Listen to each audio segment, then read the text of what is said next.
To order, there are two of them. These public hearings are being held pursuant to Section 465 of the Local Government Act. All members of the public will be given a reasonable time to be heard or to present written submissions respecting matters contained in the bylaw that are the subject of these hearings. All information, correspondence, petitions, or reports that have been received by noon today concerning the subject bylaws have been circulated to Council and are available to the public as part of the meeting package. For each public hearing, staff will provide their report, followed by an opportunity for the applicant to speak. Members of the public who have pre-registered to speak have been added to the speakers list in the order that requests were received. Anyone who is not pre-registered may call into the conference line during the live meeting by calling the meeting conference line at 778-907-2071 and entering meeting ID 506-489-9374 and passcode 485186. I will provide an opportunity for public comment according to the speakers list, followed by comment from those who have just joined the meeting. Speakers will be asked to state their name and civic address. Please note that all representations, whether written, in person, or electronic, are available to the public for viewing as part of the public record. Remarks will be limited to 5 minutes per speaker and should include all of the relevant information in their presentation. Further opportunity will be afforded to all members of the public to speak a second or third time with new information only once all persons have had an opportunity to speak. Council may ask questions of staff, the applicant, and the public, but once a public hearing is closed, no new information can be received. Council debate on the bylaws will take place during the regular council meeting following the conclusion of the public hearing. The Deputy Corporate Officer will now provide information on the notice of these public hearings.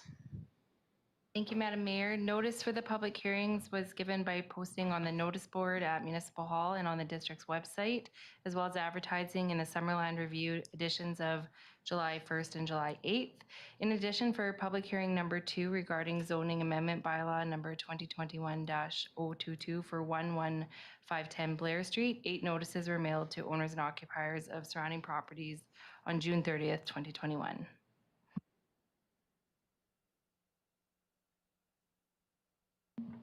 Thank you. So we will start with public hearing number 1, which is zoning bylaw amendment number 2021-20 concerning agritourism accommodation Z21-008. And I will pass this over to our Director of Development Services, Brad Dolivet. Thank you. I'm just going to wait till the slides come on the screen.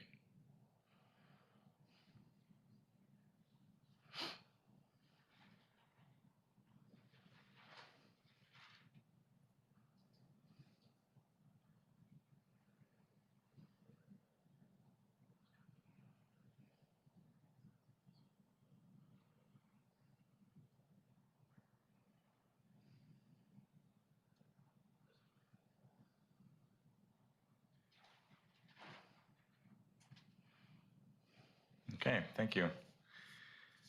So, next slide, please. Sorry. No worries.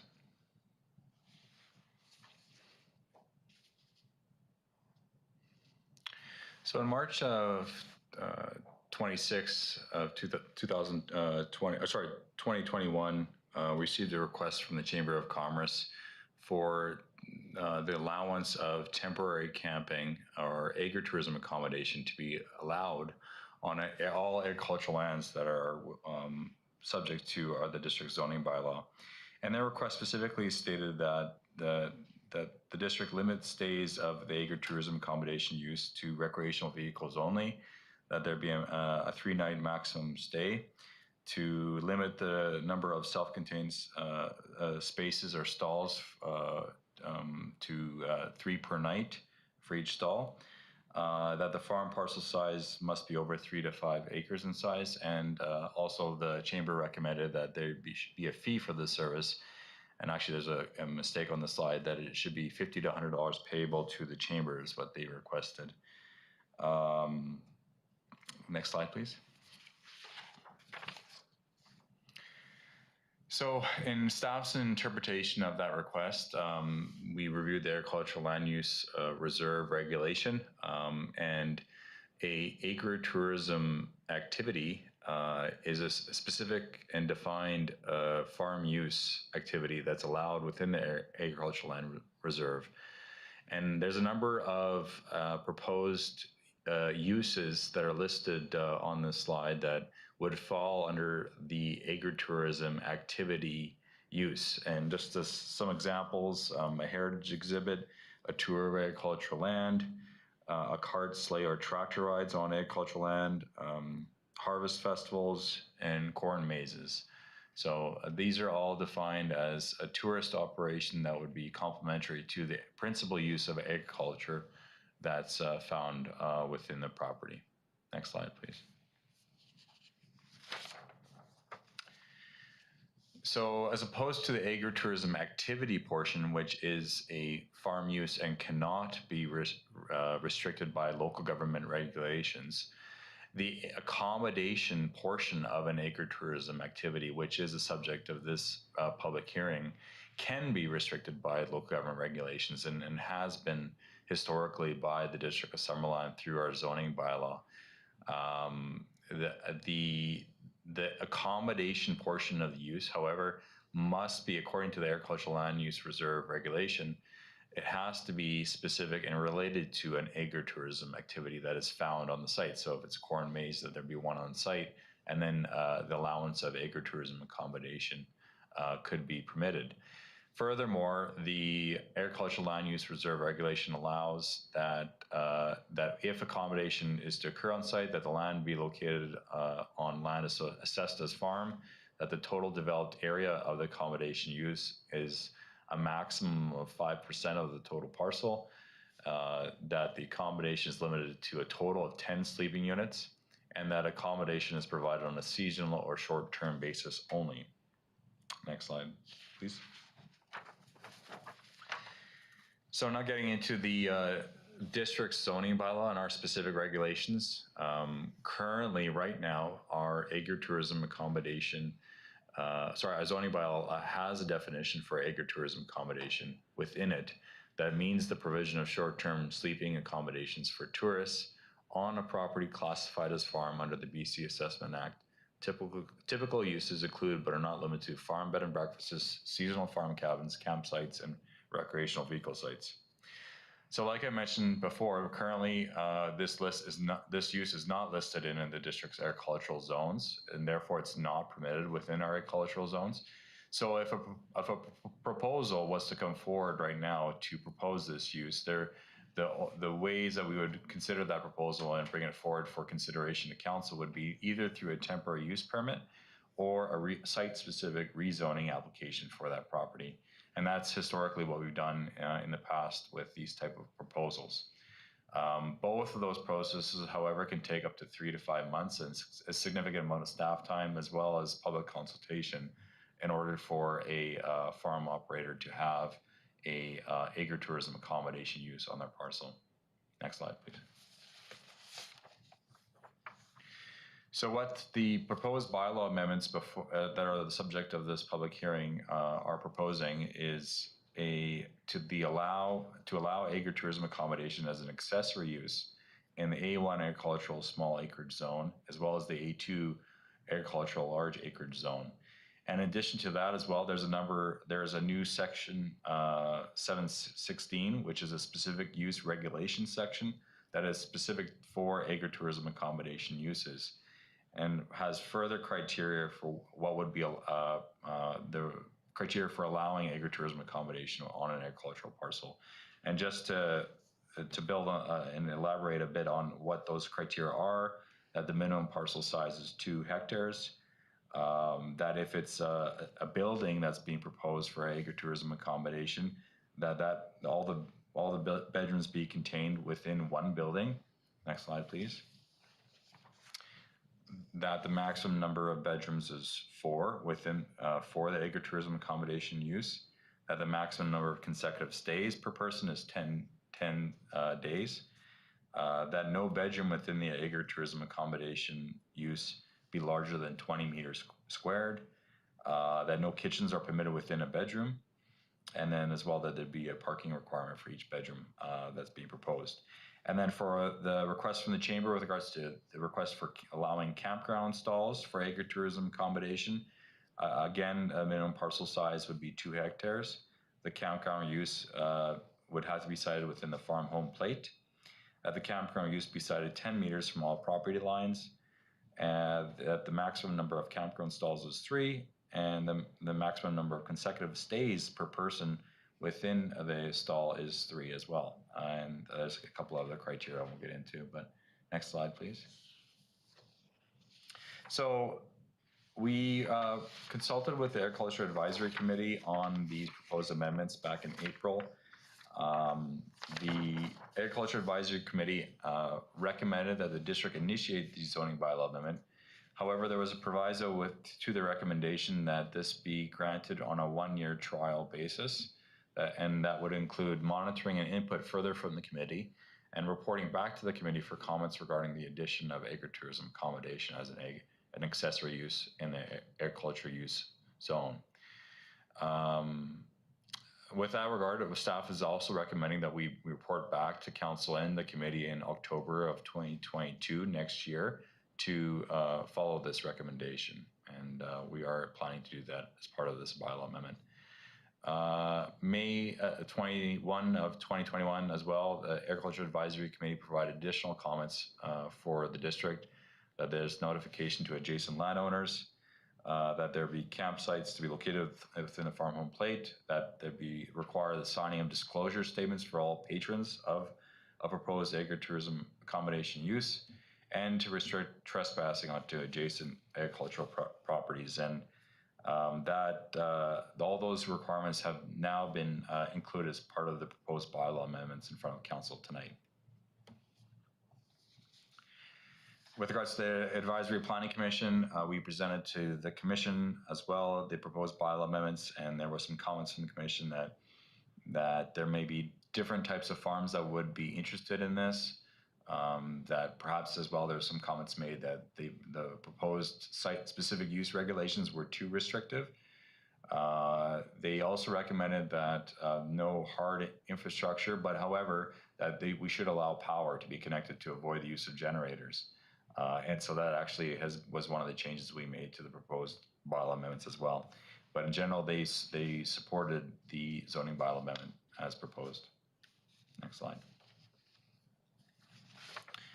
External agencies, the Ministry of Agriculture provided some great comments just to reduce the number of bedrooms from 5 to 4 to be compliant with Section 24 of the use regulation. And we actually made that change as well before bringing forward the bylaw for first reading, to consider that both a campground and a building has to be less than 5% of the total parcel in terms of the total agritourism accommodation use, which we accommodate that change as well.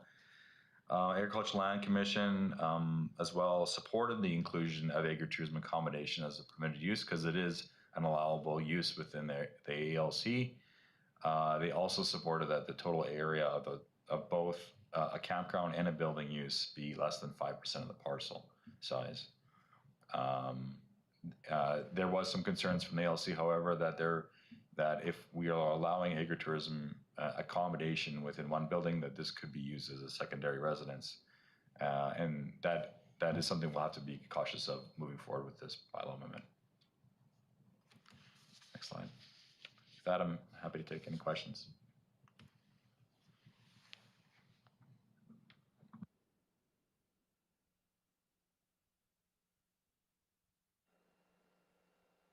Deputy Corporate Officer, was any correspondence received on this public hearing?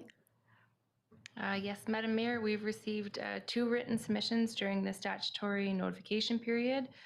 One submission was in conditional support from Dwayne Ross of Prairie Valley Road, and one was in non-support from Beverly Harding of Robertson Road. Thank you. The applicant has the opportunity to speak first at this public hearing. And please state your name and your civic address for the record before beginning, and you have 5 minutes. Thank you, Mayor Boot. Dallas? Sorry, Madam Mayor. Right now, it's a district-led amendment that was not part of a formal submission through an application. We do have speakers on the list, but as of right now, it was brought forward by the district. Okay, my apologies, my apologies. So I will follow the speakers list then, and that shows that Lee Morrow is the first speaker this evening. Yes, Madam Mayor, councilors, I hope you can hear me, and thank you for the opportunity to speak tonight on the proposed amendment to the bylaw in regards to agritourism accommodation. My name is Lee Morrow. I live at 8603 Robertson Avenue in Summerland, and directly behind my house is a parcel of ALR land that fits the criteria for this zoning amendment to potentially have camping allowed. While I understand that the ideas for accommodation to be made available on ALR land that would create economic diversity for farmers and provide a pastoral environment for campers, not all ALR land is the same. And the first slide that I saw this evening is clearly not a fair representation of ALR land in residential areas. 5711 White Avenue is an example of these anomaly plots that would have greatly impacting circumstances on our quality of life as Summerland residents if they were allowed by this amendment to have camping permitted. 5711 White Avenue is a 10-acre parcel of ALR land, mostly invested in cherries. A section of this land runs in an L formation, and if you can pull it up on a map, you will see this configuration. My backyard and my neighbors on both Robertson Avenue and Happy Valley all flank this smaller section of the plot. It is a narrow piece of land, approximately an acre in size, and would be the natural selection for a campsite, as it is all flat terrain, recently cleared of apple trees, and has existing water and a power source. Even allowing 3 camping units in their trucks or cars would greatly distract from our enjoyment of our home, as our backyards are so close to this section of the property. The 10-meter setback from property lines is not sufficient in our situation. Our privacy would be dramatically impacted as we all utilize this back area of our homes adjacent to this parcel. We would be concerned about potential noise of campers directly joining our backyards. We're concerned about garbage that might be left and attracting animals and rodents to this area. We're also worried about the unsightliness and the visual unpleasantness of looking out our windows or sitting on our decks to see trucks and campers now parking close enough to ascertain what we're putting on the barbecue. In addition, the permission of campfires, even if confined to just one, is extremely dangerous. The risk of fire, as the land is now extremely dry since the apple trees were cut down and only the stumps left in the ground, is a huge concern for all of us.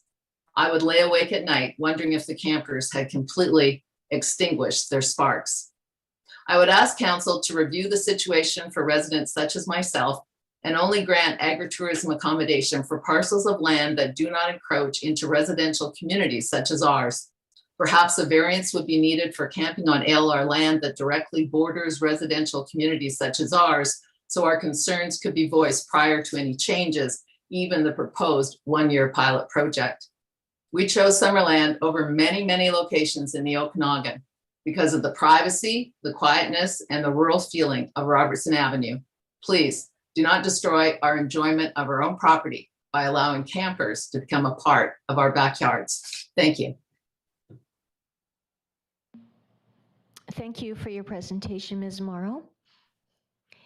Next up is Ron Kubek.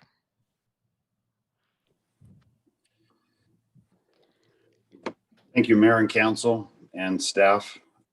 Ron Kubek, 6611 Giants Head Road. Thank you for considering this option. The provincial government through the ALC encourages agritourism, something Summerland currently does not. We at the Chamber noted that we needed short-term accommodation and the need for agritourism to support our sector. We note that there's nowhere to stay in Summerland with some temporary campsites, such as the one down in Trout Creek, full with year-round residents. We felt that a 3-day minimum with maximum 3 units on 2 hectares or more properties would be ideal as a start. In North America, there's a great operation called Harvest Host that does what we were trying to do. At the Chamber, we owe it to all of our business community to try and find legal places for people to stay in Summerland. And that's why this was suggested at a meeting with staff on March 25th, 2021. We were hoping to have in place for this season, but due to a staff error, it was not coming to a public hearing until mid-July. We hope that we can help the farmers, orchardists, vineyards, wineries, cideries, and existing businesses in Summerland by getting this passed. We hope to help them because of the devastating traffic shutdown after the March 29th to July 1st lockdown of this year. We want to encourage people to see where their agricultural products come from, and we want to have a place for them to stay. We would hope the council make this a permanent change to the bylaw rather than a 1.5-year amendment. We wish to help out the business community, and short-term recommendations by committees and staffs are not in the long-term interest, we believe, of the business community. We note, and I note the first speaker's comments, that what we worked with staff on is that this was restricted to farm plates only. So where someone has an existing farm plate, this is the only place that an operation can go. In addition, we're not advocating for anything different than what the province is suggesting. And currently there is a campfire ban in the whole province of BC. So there would be no chance to have campfires right now. I thank you for the opportunity, and I look forward to you passing this successfully for the hopes of the agricultural and the business community in Summerland. Thank you. Thank you, Mr. Kubek.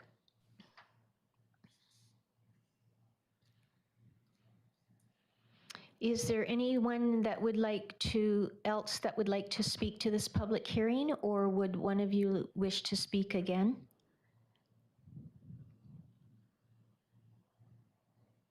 I'll ask a second time. Is there anyone else that would like to speak to this public hearing?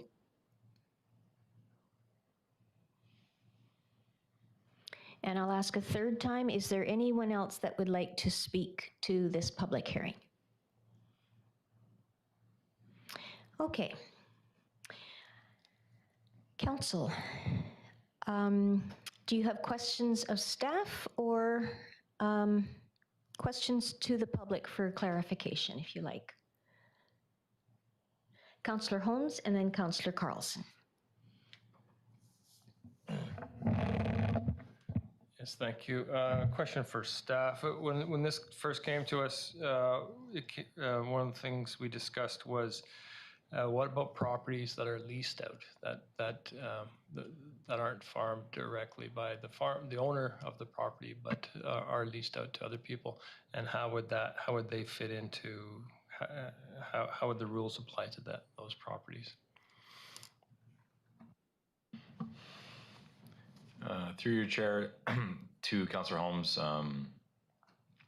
I think that we have some specific use regulations proposed, such as it being located within the farm home plate, it being accessory to the principal use of agriculture.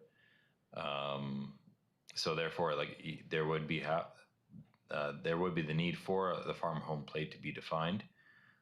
If it's a property that is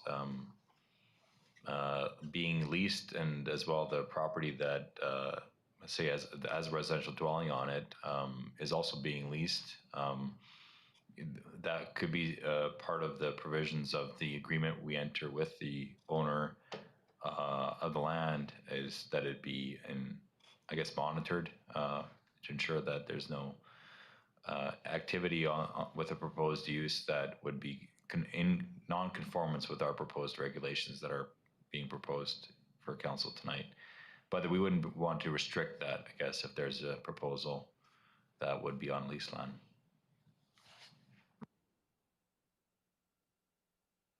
So who would be allowed to apply for permission, the owner or the leaseholder? We always defer for any application to the landowner, because lease arrangements change over time. So landowner approval would be required for any application, but we would recommend that they talk with their leasee through that process.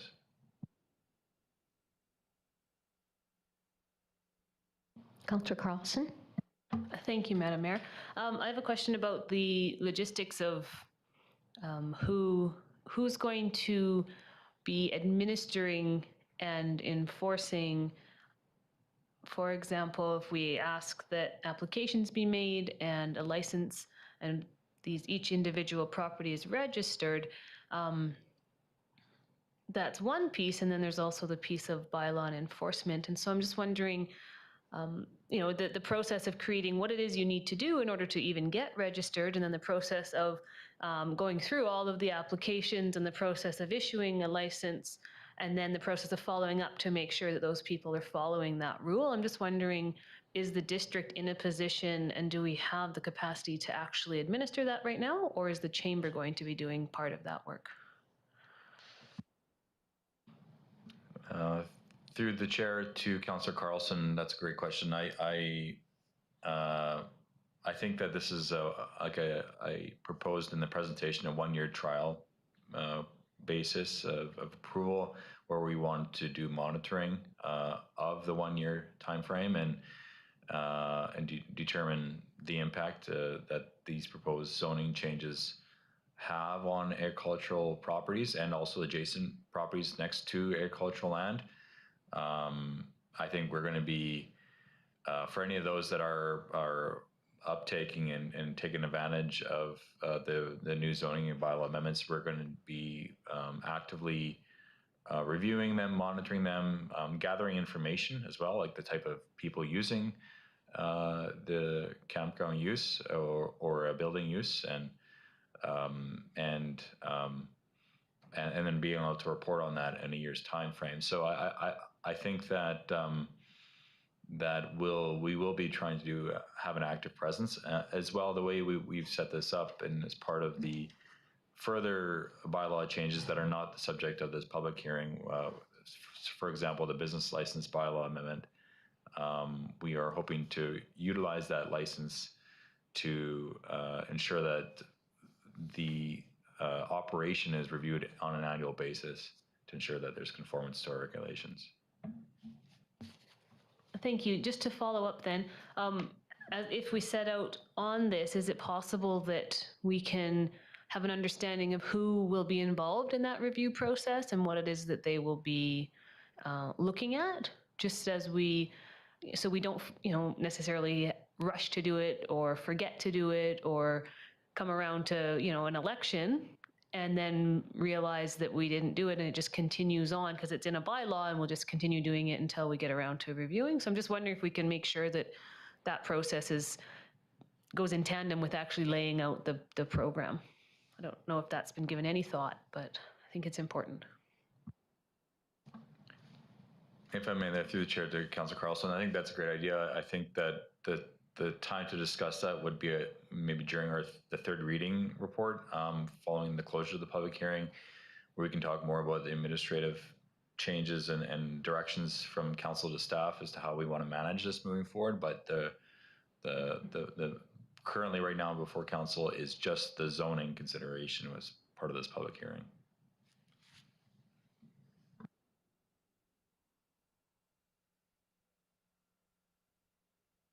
Anybody else have a question of staff? Question for clarification of the public? Councillor Traynor. I apologize if this is in the report and I missed it, but does the owner of the property have to be there? If there's campers there, is somebody there on the property as well? It's not specified per se. However, again, it has to be cited within the farm home plate that indicates that there has been a farm home plate already developed. It may not be the owner that's living in there. It could be leased out. But that is something that we could require as part of the issuance of a license for an operator. We are proposing as part of our business license bylaw amendment that we enter an agreement with the operator for a number of reasons that were recommended from the Agriculture Advisory Committee, but also could be to have a presence on site for the use to be allowed. That might be something that council wants to consider. That might help alleviate people who live around a farm and they're concerned about campers coming. I'm not saying that we need to do that. I'm just saying that that's something that we might want to discuss, is whether we want to put that in. And as this likely will be a trial for a year, we could try something like that. So I'll just see what the other councillors think about that.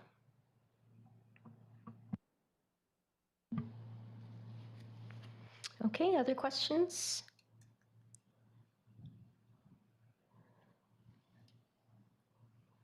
Okay, and I'll just ask council if they had the opportunity to read the 2 pieces of correspondence that the Deputy Corporate Officer spoke to. Good, okay. Thank you. Okay, I guess we are done then, and I will close public hearing number 1.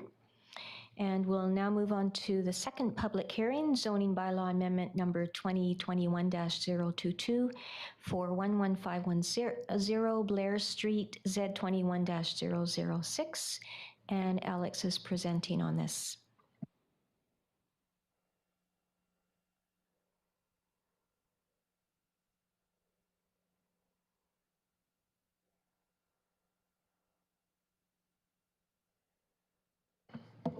Good evening, Council. So an application was received by the District of Summerland for a site-specific text amendment to allow an additional dwelling located outside of the farm home plate on the subject property to be used by the landowner's immediate relatives. In the OCP, the future land use designation of the subject property is agricultural, and it is zoned A1 agricultural small acreage zone. These land uses are fairly consistent with the neighboring properties. It should be noted that the property is also located within the agricultural land reserve and as such is subject to ALC regulations. These regulations are particularly relevant because in 2019, the province updated the Agricultural Land Commission Act to better protect ALR land from farming, for farming. One key change included directly addressing the construction of mega mansions and speculation in the ALR by limiting the size of primary residence and authorizing the ALC to approve applications for additional residences for non-farm use. This change, this change included a phase out of a long-standing rule that had allowed ALR landowners to place small secondary residences in the ALR without ALC approval, so long as it was a manufactured home for immediate family members.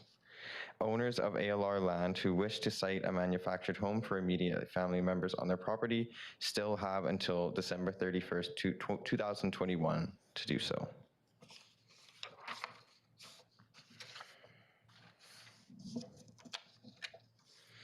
The use regulation classifies additional residences as permitted non-farm uses that may be prohibited by local governments. At this time, the district's zoning bylaw allows additional dwellings in the A1 and A2 zones for secondary suites or temporary or full-time farm workers with ALC approval. As such, the applicant is requesting a site-specific text amendment to allow for an additional residence for the placement of a manufactured home for their parents in accordance with the ALR use regulation.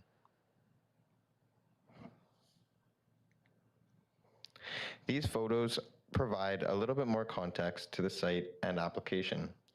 The top 2 images show the location where the proponents would like to site the manufactured home. The bottom 3 photos show the areas around the main house and the agricultural uses on the property.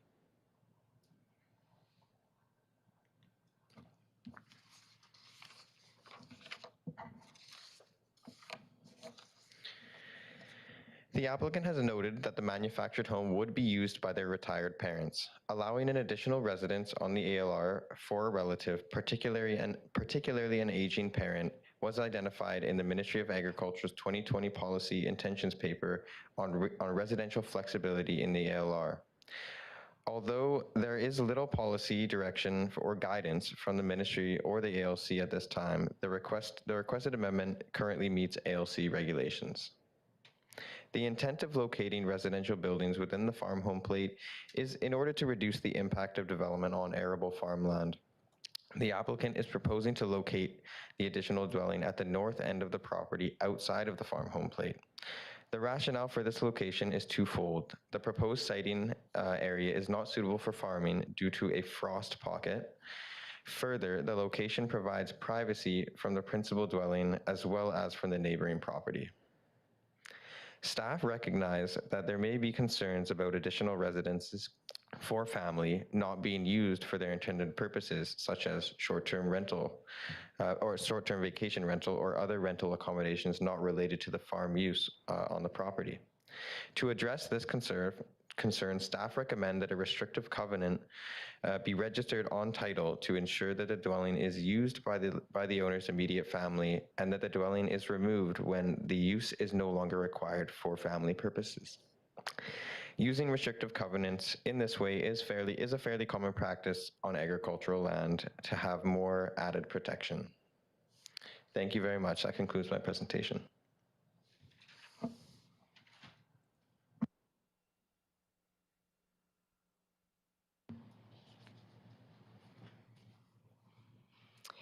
Hello. Did we get any other correspondence on this one, Dallas? Madam Mayor, there were no written submissions received during the statutory notification period. Okay, thank you. Kay Weeb is, I believe, with us. I can't really tell from the names on the screen. I'm inviting you, if you wish to speak first, to go ahead and do that. If you choose not to, that is totally up to you.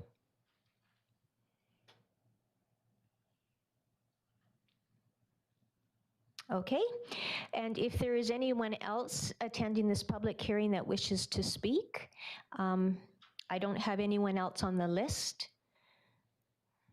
but is there anybody that is joining us via Zoom that wishes to speak to this?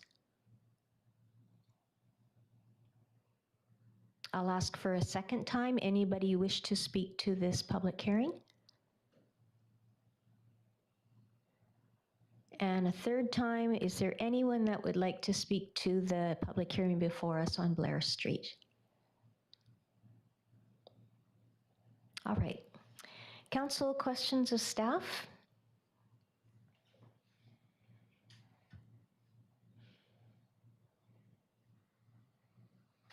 I don't see any hands raised. Oh, Councillor Carlson. Just briefly, have you received any further applications since this came forward for first reading?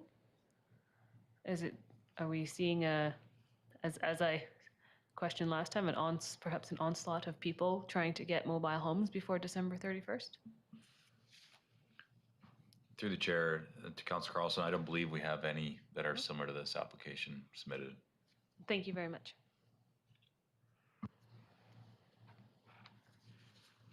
I have one question, and it has to do with if the intended use is no longer being used for that.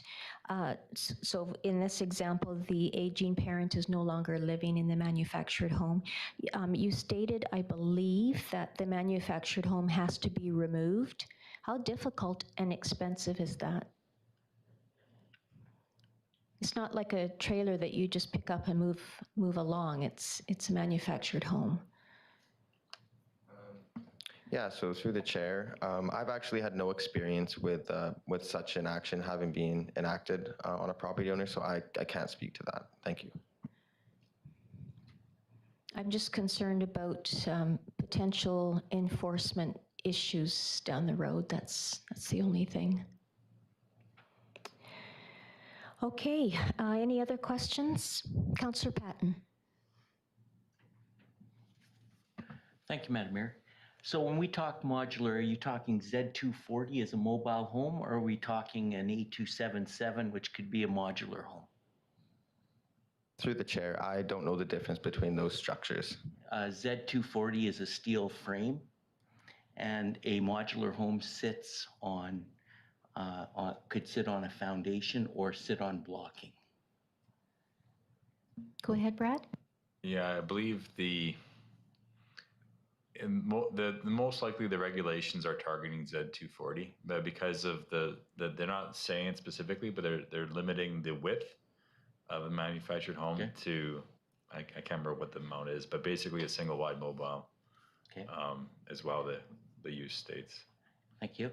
And would a wastewater practitioner be required in regards to a septic system for this? Yeah, absolutely would be required. Alrighty. And have they had any indication of what kind of water service they're going to be using? Would it be a well, or is that we have no idea until time of building permit? Yeah, at this time, I have no correspondence regarding the type of water service that would service the structure. Excellent. Thank you.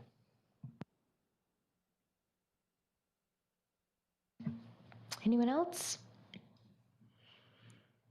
Okay, I will declare public hearing number 2 closed as well. Thank you, Alex.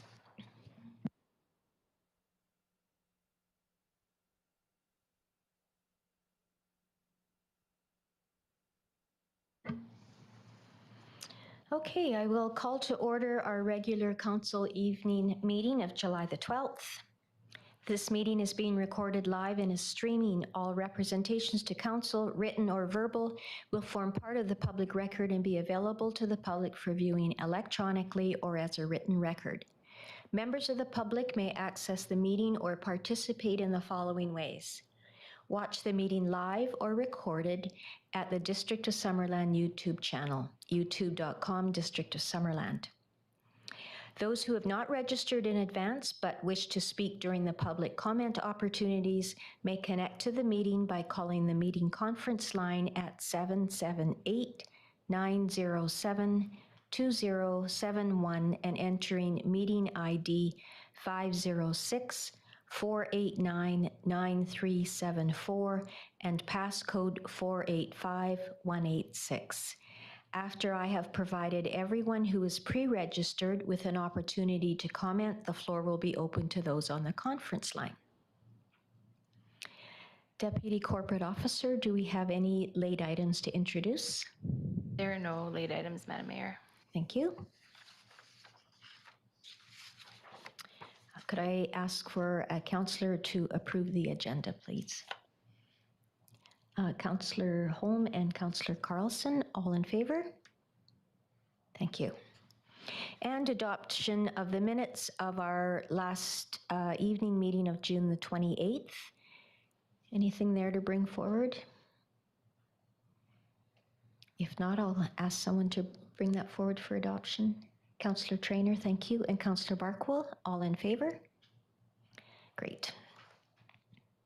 And then moving right into the bylaws of our public hearings, beginning with 5.1, the zoning bylaw amendment for agritourism accommodation.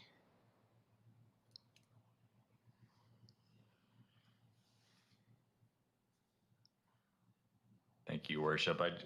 Thanks for the opportunity to present this one. I just wanted to point out some additional bylaw amendments that we are proposing in addition to consideration of third reading now before council. So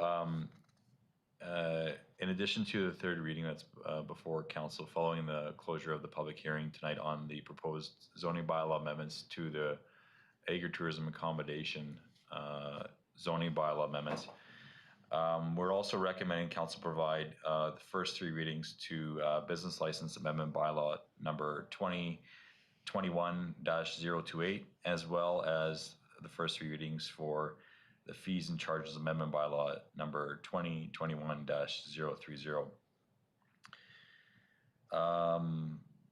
These changes that are being proposed to both these bylaws will be in with regards to the allowance of issuing agritourism accommodation business licenses, as I described in the public hearing. we are proposing that we make some amendments to the business licensing bylaw, specifically with regards to the feedback we heard from the Agriculture Advisory Committee with requirements of the proposed operator for the agritourism accommodation use before we would issue a license, one of which would be entering an agreement with an operator where they would have to agree that they would inform all their patrons to sign a disclosure statement indicating what it means to live on agricultural land and be live in proximity to agricultural uses. That they don't trespass onto adjacent agricultural parcels, and that they'd be aware of the risks of living on an agricultural property, and as well, I think more so of an education piece. There would also be the requirement for neighborhood notification prior to the issuance of a license. And we are also recommending that there would be insurance liability coverage for the operator as well, and additional insurance to cover the operator in an event that something was to happen on their property with the campground use as an example. Further to that, we are also recommending a change to our fees and charges bylaw to set a license fee amount for agritourism accommodation.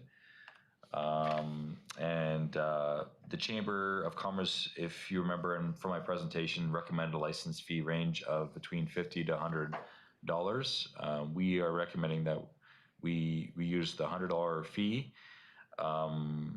And that would be increased if it was a building, and if there were bedrooms more than 2 being proposed for the agritourism accommodation use.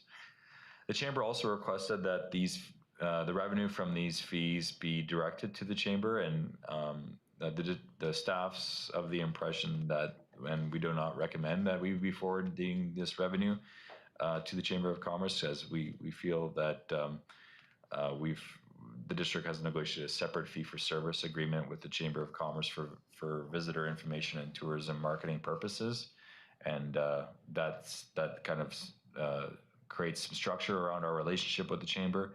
In addition, we feel that the $100 fee is required to offset some of the staff processing time that will be required to monitor as well as enforce and ensure that these operations are going to be maintained in compliance with our zoning bylaw. Finally, I do want to point out as well that we're recommending the 1-year trial basis be upheld, and we can discuss now about how we want to collect information for council's benefit, but that we report back on the results of this trial basis in October of 2022, and as well engage our committees before bringing forward comments for council's consideration. And this, finally, I want to mention as well that we have also posted a advertisement in this week's paper coming out on the 15th, providing notification for the business license bylaw amendment. And so we're hoping the council consider the first 3 readings, but that notice be provided prior to adoption. And happy to take any questions.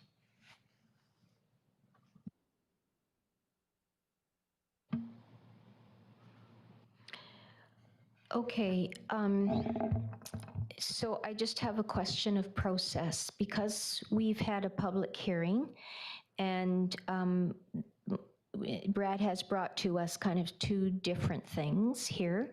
Should we do the zoning amendment first? And just so that we're not bringing new information in after the public hearing is closed, and then deal with the fees and charges. I'm seeing that Brad is nodding his head. That's the way to do this? Okay. All right. So let's first look at consideration of providing 3rd reading to the zoning bylaw amendment for the agritourism accommodation. And this is for all agricultural zones. Councillor Barkwell? Thank you, Madam Mayor. I'm looking at the bylaw, thinking about this 1-year trial period. I don't see sort of a sunset date in here, although it might be. How is it sort of brought to a conclusion next year? And would you suggested October is a good time to review, which of course makes sense. We want to go through the whole, whatever little bit of this season we get and all of next summer. So how is that sort of in here?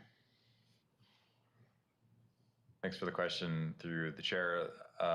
We couldn't specifically provide a date within the zoning bylaw amendments because the zoning bylaw is a regulatory document that does not have fixed dates included in it. So our date that we have, and we're recommending that even council can provide us direction to come bring this back, perhaps through a separate motion, is set at October 2022. We're committing to bringing that back at that date, but we couldn't include that in the zoning bylaw because that would be, it's kind of a permanent bylaw, and if council so chooses to change the bylaw, we would have to go through another zoning bylaw amendment.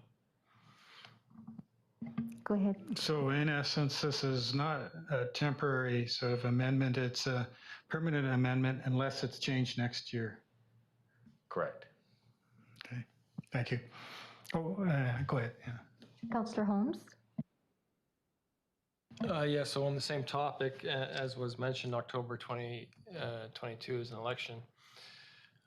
So I think before we give that direction,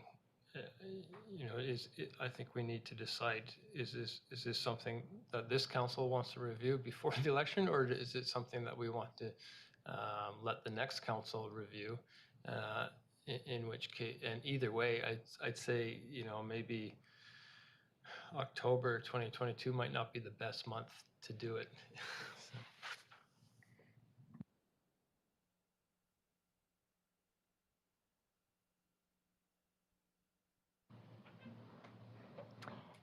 Councillor Carlson? Which is why I asked that perhaps we make that understand now when this will be reviewed. So, I do have some other thoughts and questions, more really around the actual, again, bringing it back to the logistics of this.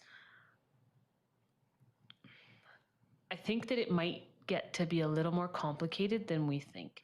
And I guess that my caution is that it may end up taking a lot more staff time and energy, unless going into this, we have a very clear understanding. This is the document you fill in, and these are all the questions you have to answer. Because, and I don't know if that's been created or if that part of the process has really been thought through. Maybe the chamber's done some of that. This is where you go to register. This is how, like, all of that stuff. It seems like it's going to take a while to organize and to go through that process. And I know that the development services group is already busy with a lot of things. And so I just really, that would be my biggest hesitation, is that if we're going to do this, it has to be done right. But in order to do it right, someone has to really focus in on it for a little while and make sure that they put all the pieces together.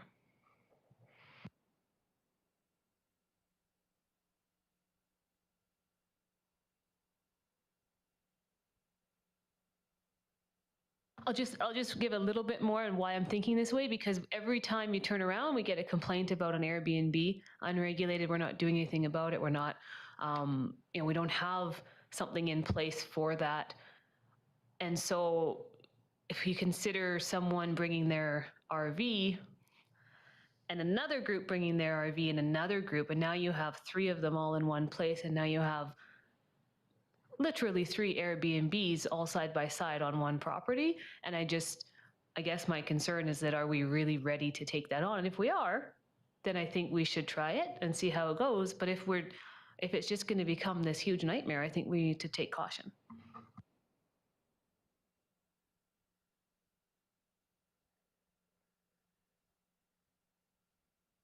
Graham? Thank you, Your Worship, and through to Councillor Carlson. Good question.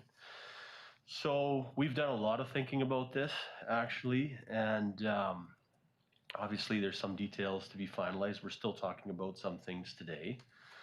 But we're very interested in this initiative, and we're going to lean into this to make sure we're successful. Will we have some bumps and scrapes along the way? Absolutely, we will. Absolutely, because it's a pilot. And we are going to learn some things, and we'll be able to make changes and recommend process improvements for the future. But we think it's, for all the reasons that we've already heard as outlined, we think it has significant merit for the tourism movement and support of the agricultural sector here in the district. And so we're committed to making sure that we take the time necessary to do this right.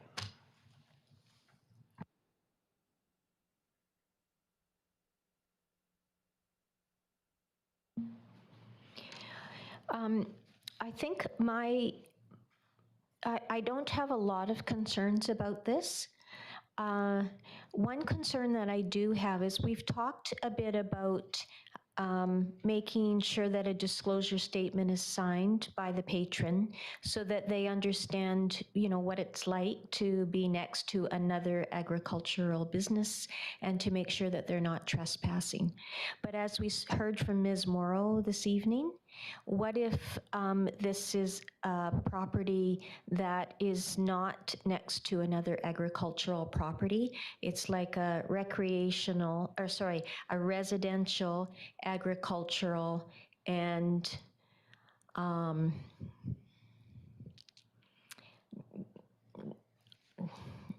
agritourism accommodation kind of in the middle. Now, I hear what you're saying with it has to be in the farm plate, but I can see how there might be some concerns with that. Now, from what I understand with this particular property, it's an L-shaped area.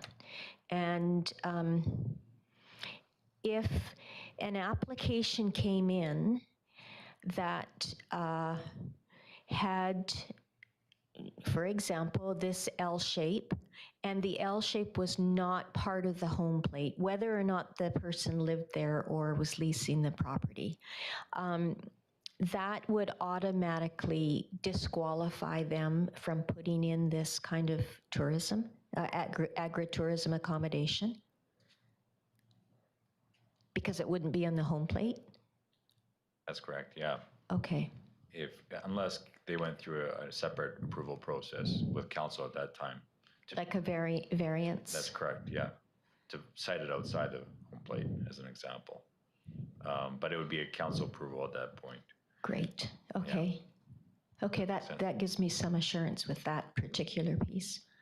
And just to add on, if I may, with Councillor Carlson's concerns, and Council, just a reminder, this is only allowed, and we would be only issuing this use with an existing agritourism activity on site that's defined as per the agricultural land use reserve regulation. So if there is an agricultural property owner that has vacant land and thinks this is a great idea and wants to place a campground, then and they try to come in and do so, the first thing we'll be asking, like, okay, well, what is the agritourism activity on site? Because that's the only way it's permitted in the agricultural land use reserve regulation, right? So I don't see a huge amount of uptake happening. I could be wrong, but the onus is first on the operator to develop this agritourism business before they come in for a campground use.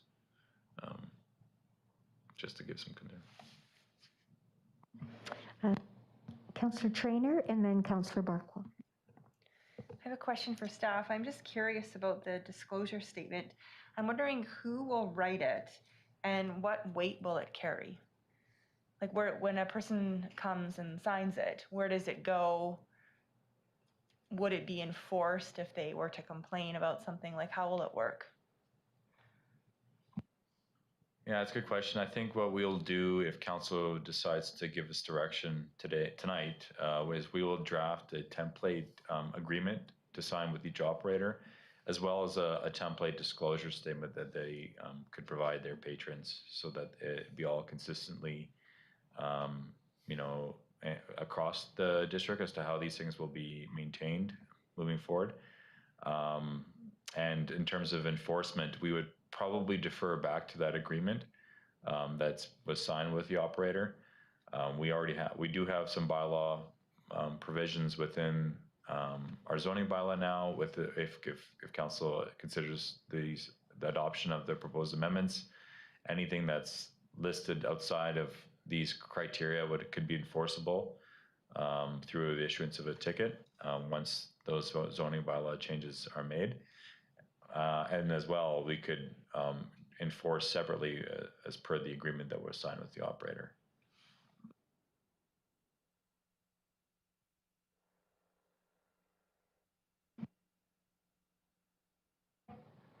Sorry, just one more question for clarification. So the people that come and camp at a farm, they would sign something acknowledging that they're camping on agricultural land, and here's what they can expect. Is that what it would?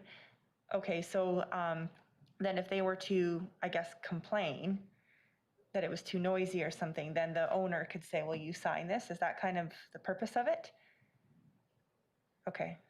Yeah, good question to the chair. That's kind of it. The purpose, it's an educational, I think, opportunity. There was a lot of discussion at the Agriculture Advisory Committee about people don't understand necessarily the impacts of living on a farm and an operation that's actually ongoing, spraying activities and noise cannons is an example of nuisance issues. So the disclosure statement was to make them aware of the impacts of living on a farm before they come in to try to educate them, as well as head off any of those complaints from coming in.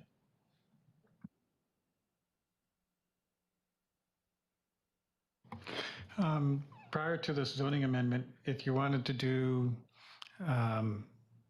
camping on your property, you would come for a temporary use permit. And so if you had a plan that didn't conform to this, because maybe your farm home plate isn't appropriate and you have another appropriate location on your property or other things, could you still then do the old route and make a temporary use application and test it out and then apply for an individual zoning change, just like the old days, you might say? Yeah, good question, Councillor Barkwell, through the chair. Not necessarily. So with the proposed zoning bylaw amendments that are before council tonight would allow agritourism accommodation as an accessory use within the two zones. So therefore it's a permitted use.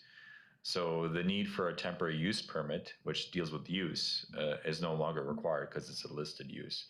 However, if there is a proposal that comes in that's, let's say they're wanting to do 10 stalls as an example, because we had an application that had 10 stalls before, and our bylaw only required 3 or only allows 3. That could be now considered as a development variance permit to council versus a temporary use permit. That makes sense. Well, it's same as anything that's different, like location or. Okay, thanks. One more, if I could. Related to the correspondence we had earlier, if you were less than 5 acres, then it would be a site-specific zoning amendment for that. That's correct. Yeah. That's okay. correct.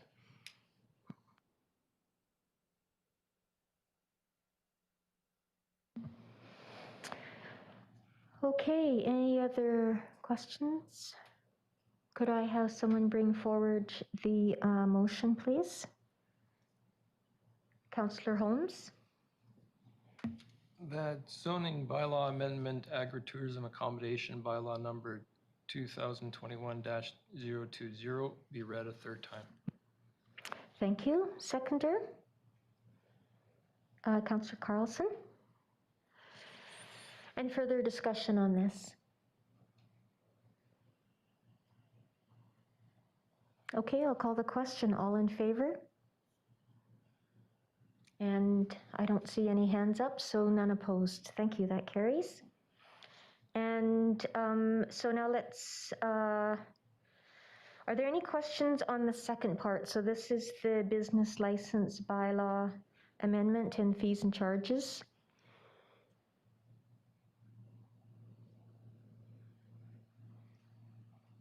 Okay, I've got a question.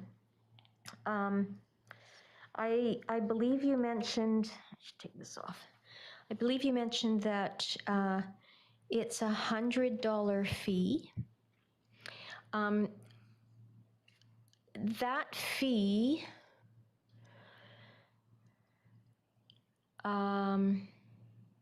is separate from the business.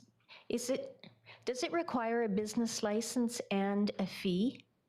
Like for the application to this agritourism accommodation, or are those one and the same? What we're proposing is that it would have its own business license fee that would be specific to agritourism accommodation, which is $100. $100, So it'd be okay. only the one fee. Okay, so there's not an application fee. It would be the business license application fee. That's it. So when it's ready for issuance, that makes sense. Okay, so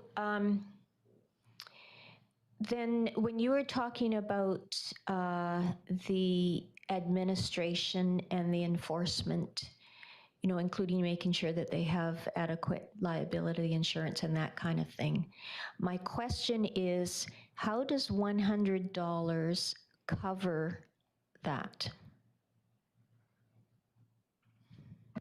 To be quite frank with council, it doesn't.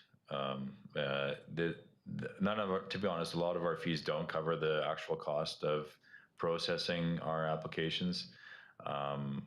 There is a requirement for subsidization from taxation for managing all of our application processes.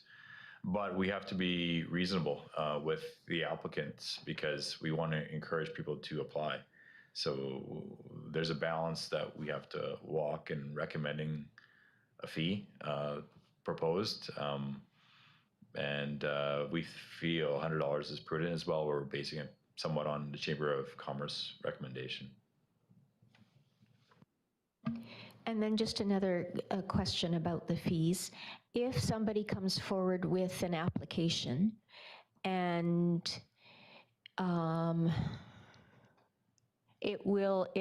it's an application that requires development variance permit, or I'm not sure if it's given a different name for that, then they would pay for the $100 for that, and then they would have to pay again for the variance permit? That's correct. In that type of situation, we would process the development variance permit first, because if it's a discretionary approval of council, we want to ensure that council will be wanting to approve that before issuing a license. In that case, that makes sense. So they'd be subject to both fees, but we would maybe just process the DVP first. Okay, that would make sense. Yeah. One other question. I see your hand up, Councillor Traynor. Again, with the fees. So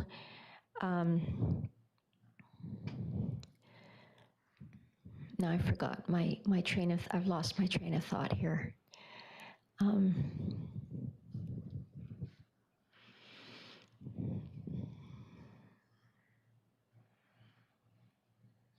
I'm sorry, I can't remember. I'll come back to myself later.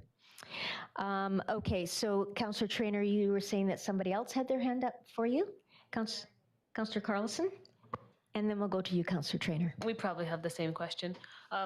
Council waived business license fees in 2021 for renewals or for new applications as well?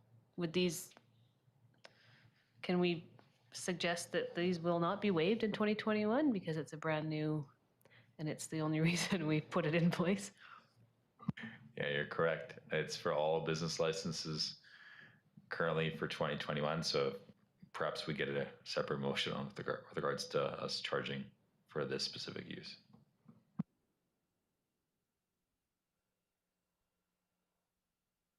That was my question as well. And I guess just to follow up, if say we did charge for these, would that, if someone was to get it, say for August 1st, would that carry them all the way to August 1st of next year? Or would they have to get another one in January if they plan for next summer? No, it wouldn't. So it would only be within the calendar year. And then we would issue renewals out for the 2022 business license year. And they would be part of our renewal list to come in and pay a new fee. Okay, and just one more quick thought on that.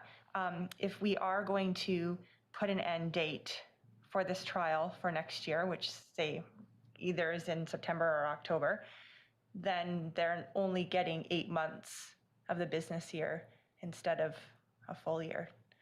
So that's just something else to consider when we're thinking about the fee.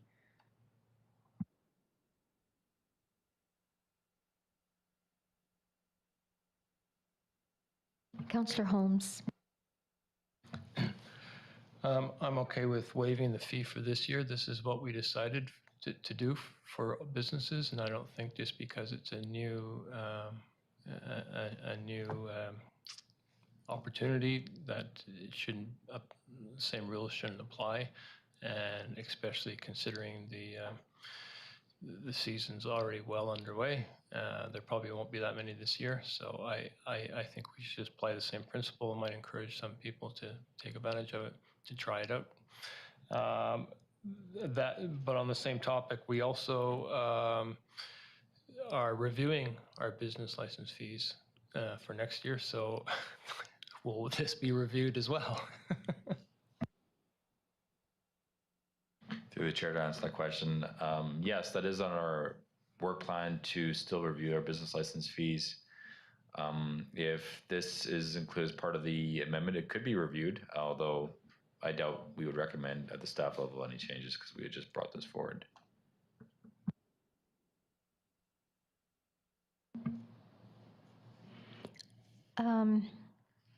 I thought of my other question, but I'm not going to ask it now. It's too subjective, I think. It'd be a difficult one to answer. Okay, if there are there any other questions about this part of the what's before us tonight? Okay, could someone bring forward the second part of that staff recommendation, please? Councillor Holmes. That business license bylaw amendment, agritourism accommodation, bylaw number 2021-028 be given first, second, and third reading, and that fees and charges bylaw amendment, agritourism accommodation, bylaw number 2021-030 be given first, second, and third reading. Thank you. And a seconder? Councillor Traynor? I'll second that, but I just wanted to ask Councillor Holmes something. Did you want to add in anything about waiving for this year and then charging the fee in 2022? Is that part of this? I think that's, we've already made that decision as a council Oh, we to did, waive. okay. Yeah. I thought we had to vote, okay. Yeah, back in the spring. No, but for this specific fee, for the business license. Am I not? Go ahead, Brad. Maybe I'm not making sense, sorry. Just to clarify, we do have a previous direction back in February that all 2021 business licenses are waived. So unless we receive a separate resolution for this one, we'll consider that to be the direction. Okay, sorry about that. Thank you. I'll second that. Thank you. Any further discussion? All in favor? Any opposed? That carries unanimously. Thank you. Okay, on to the second zoning bylaw amendment that was the subject of the public hearing. That's to consider third reading. Just bring it up here. Okay, are there any questions that need to be asked for clarification purposes? All right, I'll ask someone to bring forward that recommendation, please, the motion or a motion. Brad. Sorry to interrupt, but I've just been made aware that the agricultural land use, the ALC has actually made some changes today, and they are now allowing secondary homes within the ALR. So the requirement for the covenant to be registered on title for this application is, I would recommend that we don't register now a covenant with regards to this application. So sorry, this is kind of new information to council. And sorry to kind of put it on the floor, but we could consider third reading and adoption tonight instead of, because we were recommending that third only for the placement of a covenant, but we could go third and adoption. Yeah, I'm going to defer to you. Thank you. Thanks, Madam Mayor. Because the public hearing has closed, no new information can be considered by council on this amendment. So we can pass third reading, you know, pretending that we didn't know that, and then follow through with adoption. And we can change the resolution. It's not on the floor yet. Yet the resolution can be changed at council's will, but just the ability to receive new information about the parameters regarding Yes. this item just cannot be Okay. received. Okay. Thank you, Brad, for that. Councillor Barkwell. Yes, not proceeding with putting a covenant requiring that it be used for family purposes only is a fundamental change to the whole concept here. You know, is this community going to allow secondary housing units for rental and other uses, or is it still going to remain for family purposes only? So I don't think we should necessarily want to make that decision right now. And without further input and discussion and debate.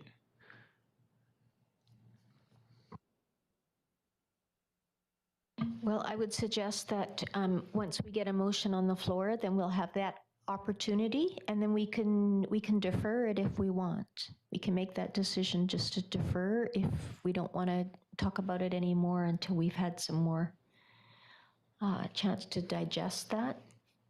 It is a little tricky with that information coming at, you know, just today at the last minute. So I'm not sure. I'm looking to you again, Dallas. I would suggest, if that would be a potential to change council's mind, that we defer and maybe even consider holding an additional public hearing on this matter, just because the way the bylaw was advertised, it referenced the first and second reading report, which I think clarified that we would be looking for this covenant. So I think that's part of the understanding from the members of the public about the bylaw amendment. So it could potentially change people's support or non-support of this bylaw amendment, should council wish to go that way. Thank you. Councillor Carlson? You can remove a restricted covenant at a future date, right? It's not something that stays forever. Yeah, that's correct. So given the conversation, I guess our recommendation from the staff level would continue forward with third and then placement of the covenant for now until we learn more about this proposed change. So sorry to put that on the floor as an option. So. Is this just a proposed change at this point? No. From the ALC? I'm just reading a news release. Okay. Okay. So I'm going to let council decide if they want to bring it forward as it is, or if they want to defer this. You know, if we need to go to a public hearing again, whatever it is that someone brings forward, then we'll debate that. Councillor Holmes? I'll bring forward as it is. A zoning bylaw amendment 11510 Blair Street bylaw number 2021-022 be read a third time, and that council directs staff to prepare a restrictive covenant to place on the land title of 11510 Blair Street to ensure the additional dwelling will be used for family purposes prior to adoption of bylaw number 2021-022. Thank you, Councillor Holmes. Councillor Barkwell, are you seconding? Yes. And would you like to speak to it? Okay, please go ahead. I'll support the motion as it is because I think the applicant would appreciate moving forward at at this time regardless and not wait for a debate as to what the community wants, whether the community wants to restrict it or have it wide open or any potential changes. And so if something changes 5, 10 years down the road or 1 year down the road, he'll always have that option and he can get forward with his plans right now.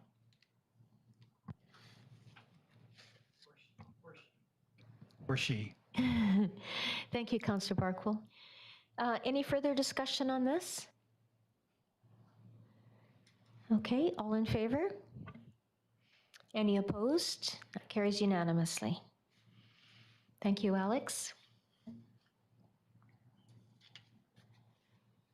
Okay, on to my mayor's report.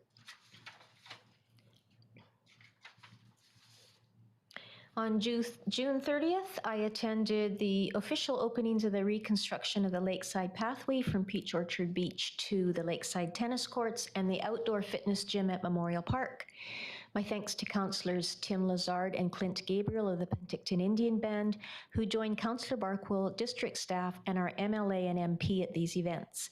The reconstruction of the pathway was funded jointly by the province of BC and the district. The outdoor fitness gym was fully funded by Parks Development cost charges. CAO district staff have done an excellent job on completing both of these initiatives in time for summer enjoyment. I encourage Summerland residents and visitors to enjoy these accessible amenities. The Summerland Legion did not host a Canada Day celebration in Memorial Park this year due to uncertainty about COVID-19 restrictions. For me, July 1st was a day of reflection and thought, as well as profound gratitude that the Syilx Okanagan Nation share their beautiful traditional territory with us. Last Monday, July the 5th, Councillors Carlson, Van Elfen, and Barkwell, and Penticton Indian Band Councillors Lazard, Gabriel, and Charlene Roberts toured the solar site and the proposed eco-village site with senior staff. Council is expecting an update on the environmental assessment and other analysis in August. Ending on a personal note, I received my second vaccine dose on Wednesday, and I'm looking forward to July 21st when I am considered fully vaccinated. A reminder that Interior Health has closed the clinic at the Summerland Curling Club. Vaccinations are being done at the Penticton Trade and Convention Centre, and for those unable to travel, at the Summerland Health Centre, which is the former hospital building. Not the former one that we know, Councillor Barkwell, but just the former one. A pop-up drop-in clinic was open today from 11 to 6 in Memorial Park for first doses and those who had their first dose 49 or more days ago. This clinic runs tomorrow as well for those 12 and over. Information is posted on summerland.ca and the district's social media accounts. And that's all from me. CAO Stat. Thank you, Your Worship. And for my second dose, I'm going to the Memorial Park tomorrow, day 56. So I'm under the wire and looking forward to it. Okay, so I'm glad to report that our community's response to the Stage 2 water restrictions have been helpful in reducing demand on our water treatment plant. With temperatures staying high, we intend to maintain the restrictions for the foreseeable future and appreciate the patience of the public in working with us to ensure the continued safe and reliable provision of water to all users. As previously noted, these changes are not due to any drought or water shortage issues in our watershed. Rather, the lack of line separation in our system requires that water is distributed primarily from our single treatment plant, which puts pressure on this critical infrastructure during times of high volume. I am pleased to report that the Code of Ethics has been completed in final form, and I intend to table it with Council in our first regular meeting in August for your awareness.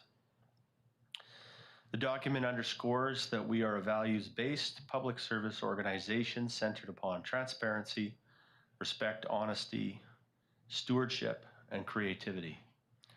The Code of Ethics has gone through many drafts and was developed with staff at all levels of the organization. It will be a touchstone for all of us in how we do our work every day for the people of Summerland. Finally, on the staffing side of things, in addition to our new corporate officer, Kendra Kinsley, starting on August 3rd, 2021, I am glad to inform Council that we have now concluded interviews for the Director of Works and Infrastructure. We received an excellent response on that competition and conducted 13 interviews over the last week. A preferred candidate has been selected, and we are just now working through the final offer stages and will hopefully be in a position to provide more details in a few days. Special thanks to our General Manager of Utilities, Jeremy Storvold, while he covers off in an acting capacity for that important role. Thank you.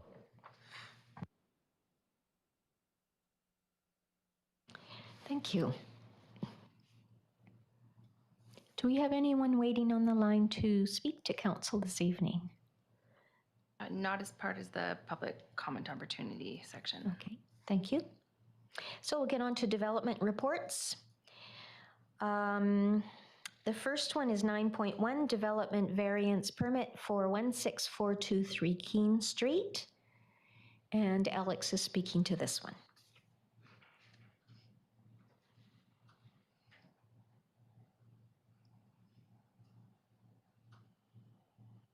Alrighty. So the district has received an application for variance at 16423 Keene Street. The proposal seeks to vary the maximum coverage allowed within the farm home plate, as well as the maximum retaining wall height in order to facilitate a residential addition and renovation. Previously, the District of Summerland received an application for a non-adhering residential use within the Agricultural Land Reserve on October 15th, 2020. The intent of this application was to consider a renovation to the existing house at 16423 Keene Street, which included expanding the footprint of their garage and building a secondary suite. As a property within the ALR, the proposed development is required to comply with Agricultural Land Commission regulations in addition to the District of Summerland policies and regulations.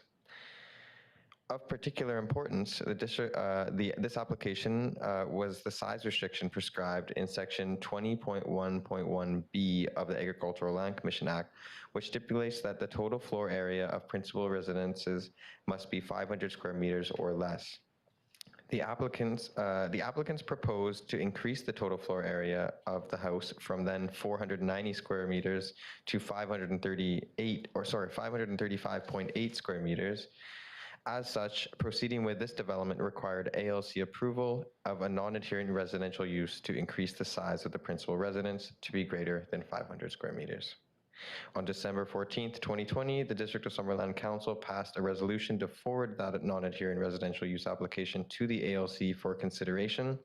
After consideration of the ALC, the application was refused on the grounds that there was no agricultural justification for the proposed increase to the size of the residential dwelling. Following this decision, the proponent has come forward with a revised plan that includes a smaller addition to the principal residence, reconfiguration of the existing deck space, and removal of the pool house. Although now less than 500 square meters, the new plan still requires an increase to the lot coverage of the principal residence within the farm home plate. In addition, an overheight retaining wall is being proposed to replace an existing failing retaining wall on the property that will also require variance to the district's zoning bylaw. Zoning bylaw section 8.1.5C limits the amount of lot coverage to 35% within the property's farm home plate. A farm home plate in the zoning bylaw is meant to limit the residential usage of the agricultural properties. Specifically, a farm home plate is defined as a 905 square meter area of the agricultural property where a residence and other structures related to that residence are permitted. The remainder of the agricultural lot outside of the farm home plate is meant to be used for agricultural purposes. The owners have applied to increase the amount of allowable coverage to 43% of the farm home plate, to allow for the proposed addition and renovation to the existing single detached home.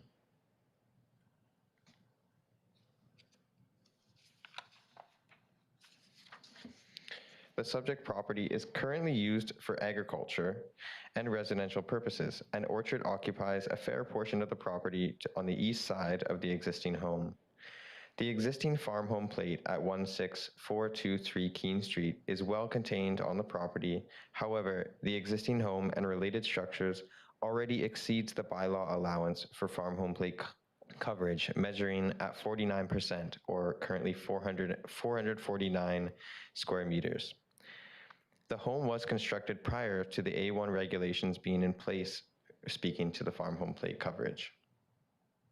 The new development proposal, although requesting to increase the allowable coverage within the farm home plate from 35% to 43%, is actually leading to an overall reduction in the previous home's footprint.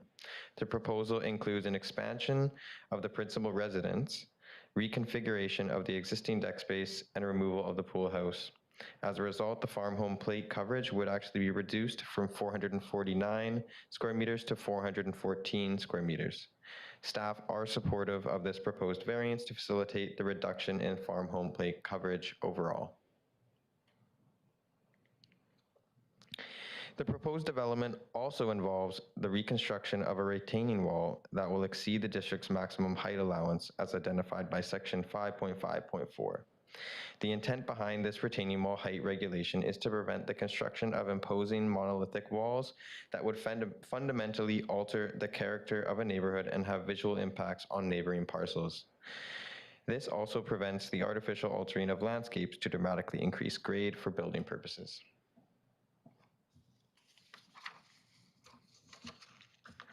The site plan identifies the proposed retaining wall as being located in the rear yard of the home on the property.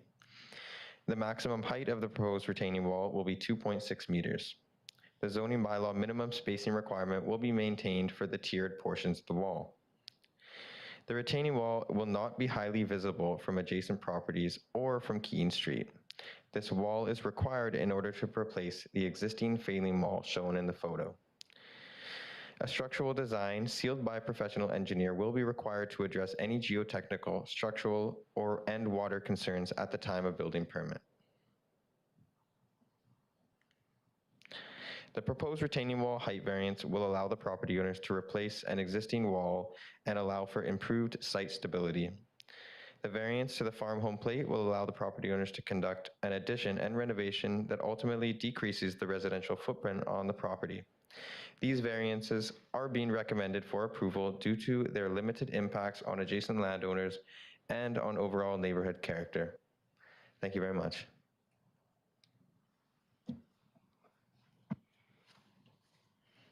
Thank you. Council, do you have questions of staff?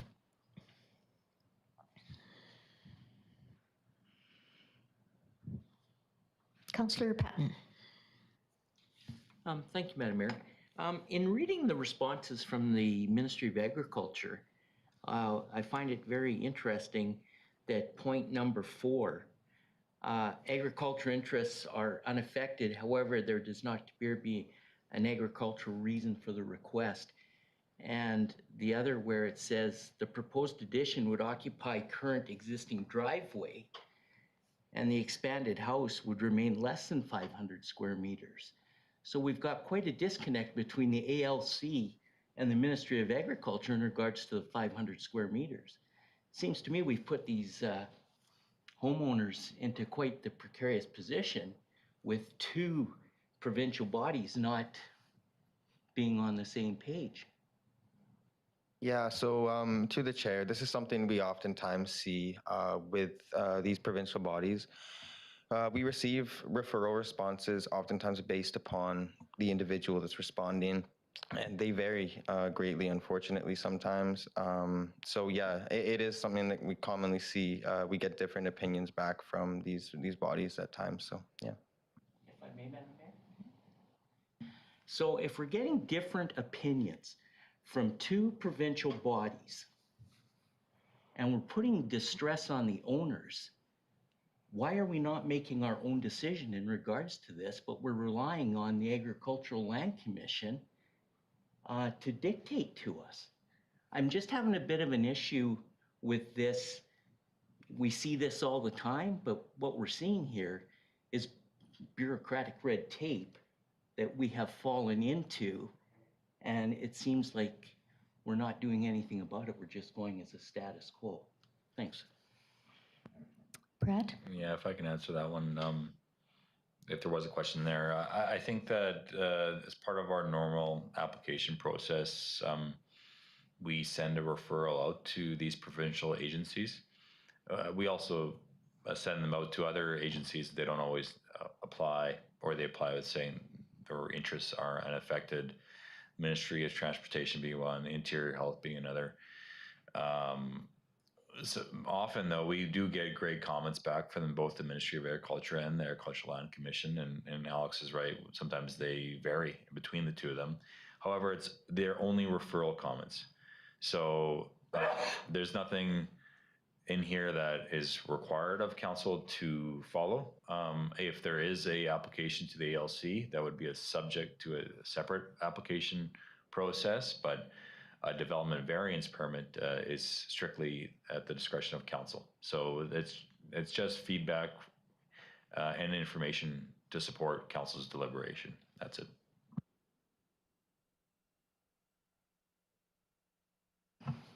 Thank you, Brad. Was it not in the report, though, that the ALC came back and said it was over 500 square meters?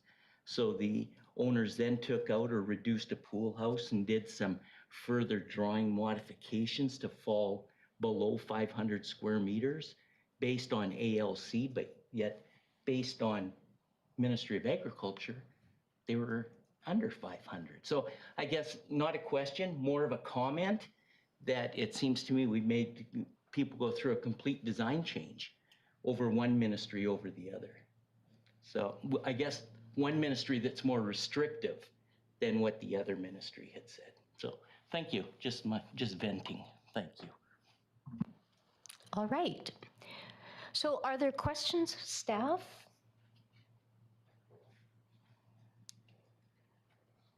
Okay, Councillor Barkwell. Thank you, Madam Mayor. So don't we have our own size restriction for 500 square meters? Or I don't remember. No, we don't, but we do defer to site coverage within the farm home plate. That's the subject of this variance. So that's our size requirement for all structures within the farm home plate. I don't believe we have 500 meters within our zoning bylaw. So you could build a 10,000 square meter house on agricultural land, and as long as you get your variance, I guess, on your farm home plate, or Well, that would be that, but also they would also be the Agricultural Land Commission approval. So they, what do they need? Okay, so is it a referral or an approval? as soon as it gets over 500 meters, it does go to an ALC application. So sorry, I misinterpreted Councillor Patton's previous question there. But yes, this application was subject to a non-adhering residential use application that was denied by the ALC. So was it, oh, wait, flat, no, you can't do this. Over the 500 meters Yeah. squared. That's correct. He's correct. Okay. Thank you. So in effect, we have a de facto limit within our municipality established by the ALC. Yeah. And what's before us tonight is not the 500 square meters, it's the coverage going, yes. Yeah. Effectively, it's a decrease in coverage, right? Yeah. Okay. Are we ready to bring forward a motion? If there are no other questions, staff, Councillor Barkwell.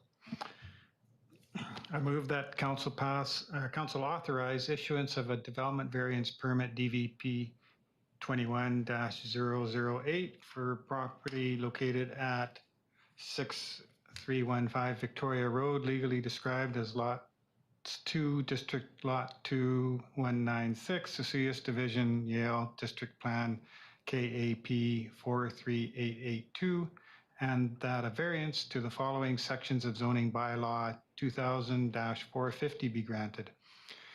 That lot coverage within the farm home plate section 8.1.5C to vary the maximum lot coverage within the farm home plate from 35% to the 43% proposed, and to the maximum retaining wall height section 5.5.4 to vary maximum height of a retaining wall from 2 meters permitted to 2.6 meters proposed. Thank you, Councillor Barcool. Just Your one, second, just one question. It reads as described as lots 2. Is it just one lot? Lot 2, district lot. I think that may be just a typo. Yeah, Should be a just typo? lot 2. Okay. Yeah, yes, thank you. And Councillor Patton, you said you would second. Yes, thank you. Okay, did you wish to speak to that as well, or you're No, good? I'm good with it. Thank you. Okay. Any further discussion? All in favor? And opposed? None, so that carries. Thank you. Now on to 9.2, temporary use permit 2920 to 3240 Landry Crescent, temporary use permit number 21-009. Brad. Thank you. I'll just wait for the presentation slides for this one.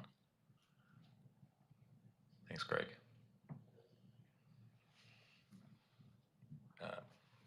It's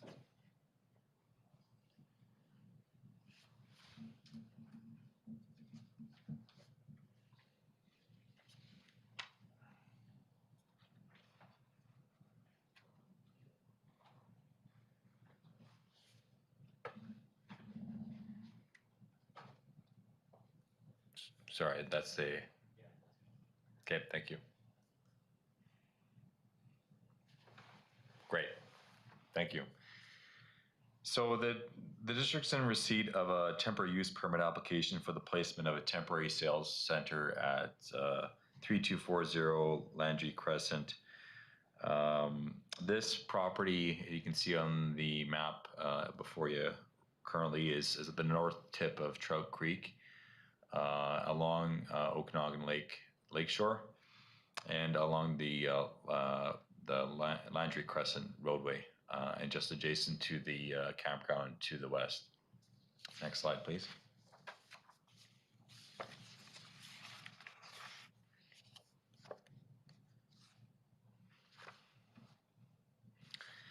The subject property is currently designated within the district's official community plan as residential medium density, and also it's zoned as a medium density residential use.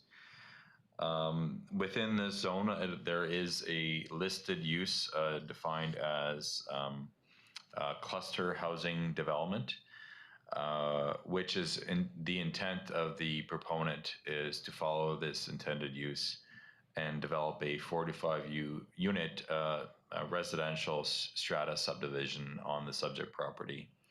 That would be in the form of a mix of small form single family residential as well as duplex housing throughout the subject property.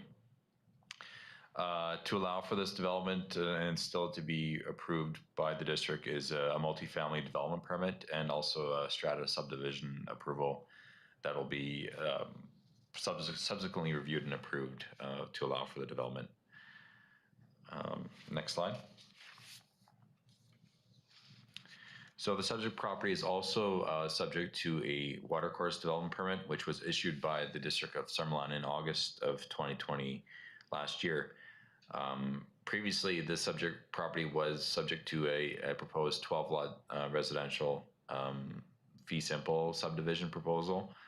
And it was at that time that the watercourse development permit was issued. And the riparian area has been defined as part of this riparian assessment, or the watercourse development permit that has been issued. And Lakestream Environmental is a qualified environmental professional that's providing guidance to the development as it goes forward under the issued permit. Next slide. So the proposal before council tonight is specifically with regards to the temporary sales center placement for the consideration of the temporary use of the sales center on the property. Given that the property is currently zoned residential, the district needs to go through a temporary use permit consideration for the allowance of a commercial and retail use on a residential zone property.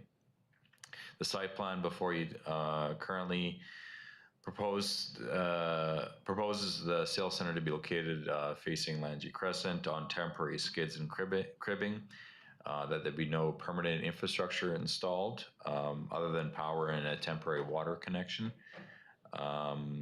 As well, there is the plan. You can't really see it too well on the screen, but to the right of the building is a location for portable toilets to be planned and located on the property to be ancillary to the temporary sales center use.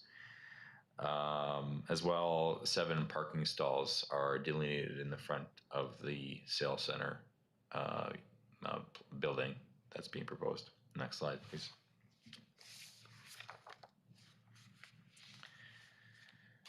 The hours of the operation of the sales center will be is proposed to be noon to 6 p.m. daily and closed Sundays, and that's actually written within the drafted temporary use permit that's before council tonight. The applicant also estimated that on average the sales center will see 5 to 10 groups per day and roughly 2 to 3 people per group estimated. So at any one time, they're expecting 6 to 12 patrons at one time to be on the site, unless they are choosing to hold some sort of special marketing event, which they would probably apply for a special event permit for that consideration. Next slide. The applicant also proposes to have a temporary use permit issued for a 3-year timeline. They are forecasting that they may only need the sales center for roughly a 1-year time period, but with uncertainty with the number of uptake of residential unit sales, they wanted to request the full 3-year allowance under the Local Government Act for temporary use, and that's how the proposed drafted permit is before council tonight. Next slide. So currently, and if you've driven by the area, you actually know that there is a building that's already been placed on site, and they're currently doing work on it. The building permit wasn't required for the placement of the building because our building department determined that it was a temporary building, and for that reason, they were allowed to go ahead. Next slide. So we had a discussion at the Advisory Planning Commission. There was some discussion on the time frame with the applicant in the meeting, and there was some clarification from members as to what would happen if there was a request for renewal past the 3-year time period, which would be treated like a new application and brought back before the APC. So they were comfortable with that answer. And with other than that, there was no specific concerns with regards to this proposed temporary use on the property. Next slide. In terms of other consultation, the developer has hosted their own developer information meeting in June. There was a total of 6 people, I believe, that attended that information meeting that were members of the public. Most of the questions, I believe, were more geared to the actual development versus the temporary sales center. And as well, we've done our legislative consultation with advertisement and then Summerland review, and as well as 2 adjacent landowners. So with regards to staff's recommendation, we feel that that the use of a temporary use permit is seen and recommended by staff to be used when there's a true temporary use that's being proposed for a parcel, and we feel that this is a temporary use and it's justified to be able to approve it because the developer will be motivated to move the sales center off the property once they've done enough sales, and to also complete their development in accordance with their ultimately build out of their development property. I do want to recognize too, as well, that we have a number of representatives of the applicant, including the developer and their consultants that are on the line. So if there are any questions of the applicant, council can direct them to them. Thank you.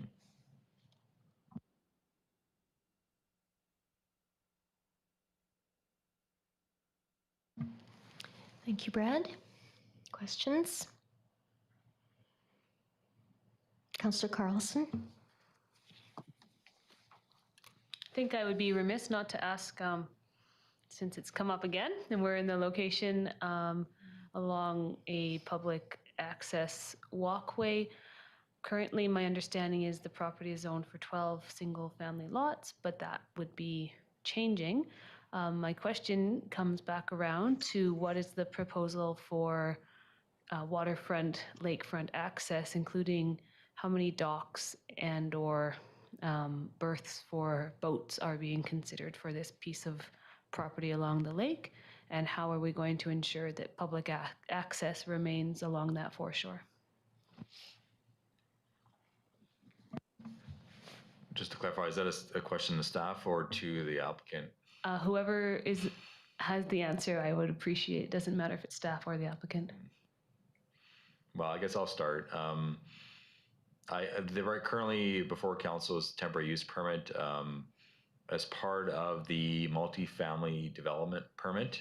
We will be looking at the overall site plan of the proposed development. We are also proposing to come forward to council for consideration of approval of that development permit.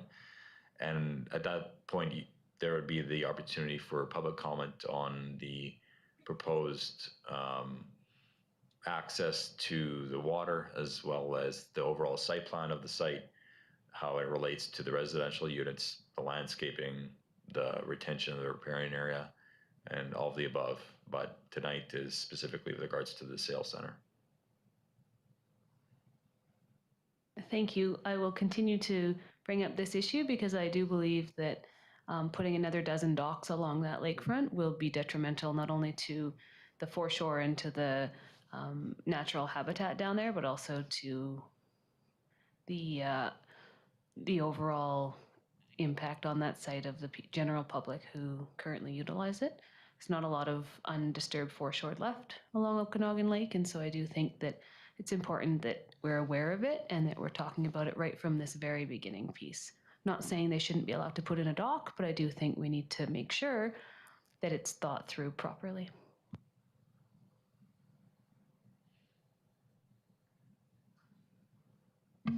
Other questions?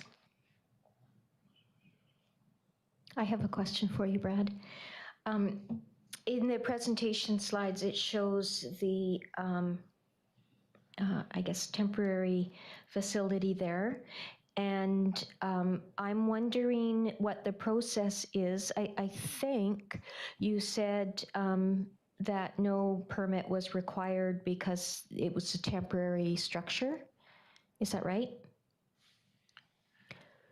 It did not require a building permit. It does require the issuance of the temporary use permit to allow the retail use. Okay.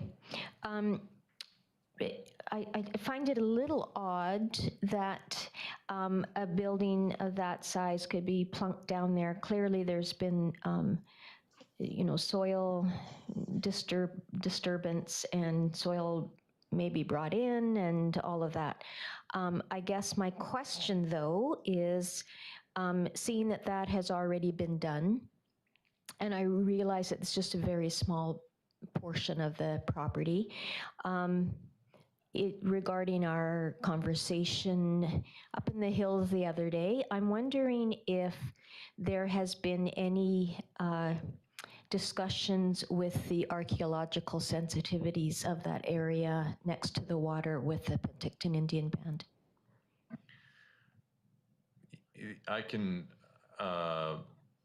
take a crack at that, but actually I would like to defer that a bit to the applicant if council wouldn't mind hearing an answer from them on that question. I do know in talking with the applicant that they have had an archaeological study completed for the site. And I cannot comment on whether they've had engagement with PIB. Dear Mayor Boot, dear Council, my name is David Todman. I am attending on behalf of Kirkhoff Development, and I can speak to the engagement of an archaeological consultant. We're working with Similkameen Consulting, who has done extensive site investigations, documented any findings, and just concluded its review process with the Penticton Indian Band in support of the application for site alteration permit, which is required from the province's archaeological branch in order to proceed with any site works. And I do believe we're waiting to hear back a confirmation from Similkameen that this application has been submitted to the province.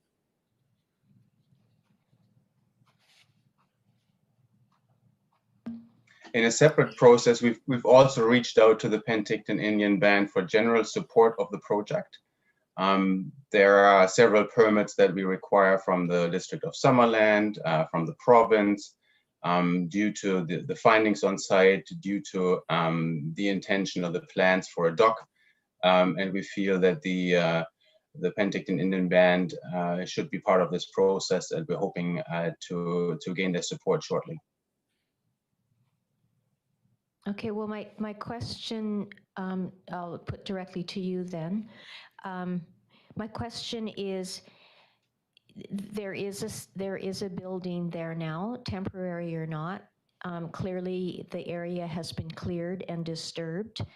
And my question is, has there been any archaeological assessment for cultural or archaeological sensitivities? It's right near the water. That's what my question is. And the answer is not whether or not you've got support on the way. I'd like to know if that engagement has been done with the Penticton Indian Band. So yes, understood. There has been extensive investigations. I believe over 100 test holes have been excavated, and faunal remains and lithic scatter has been found by Similkameen consultants. This is identified in an extensive report, and the Similkameen is coordinating as necessary for such archaeological findings with the Penticton Indian Band. Okay, thank you. Councillor Barkwell? So if some archaeological artifacts are found, who decides how much additional work needs to be done, and yeah, you know, what's the next step, and who makes those decisions? I'm assuming that's a question to me. Yes. Right, yeah. I know that so Brad as far as I can understand the process, I'm a development manager, not an archaeological consultant. The process is such that a permit is required from the archaeological branch from the province. Currently, we hold a permit to perform site investigations, under which all the current works are performed. In order to commence the full development of the site, a site alteration permit is required from the archaeological branch from the province, which we have just submitted, as far as I understand, from Similkameen. And within this permit, there are the obligations for monitoring, for example, through the archaeological consultant, through the band. Certain works are described, and any other constraints or implications that need to be adhered to are outlined in this permit and in our application. Did you get the answer you're looking for? Yes, it sounds like the province specifies what happens next, yeah. Okay, thank you. Any other questions? All right, and Councillor Barkwell. So when would this sales center be put into use as a sales center? We're currently targeting, subject to council approval, the middle of August, I believe August 20th.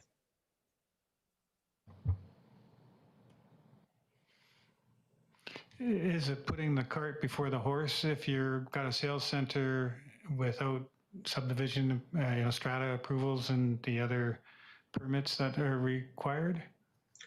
So there are distinctions according to the Real Estate Marketing Act. At this point, we don't have the ability to sale. That requires development permit approval. At this point, it's simply an awareness campaign. So it's not really a sales center, it's an information center. Up to the, Yeah. at this point. Graham? So And just for council's awareness, that also came up in the public information center, and that was identified to the public in that session that until they get a development permit approval, it operates as an information center. Okay, did you want to add anything, Brad? You're good? Okay. Other questions? Okay, could I have someone bring forward a motion, please? Councillor Barkwell? The council authorized issuance of a temporary use permit, TUP 21009. We've had 9. For a temporary sales center at 2920-342 or 3240 Landry Crescent, Lot 5, District Lot 477, Plan KAP 82140. Thank you. Seconder? Councillor Patton?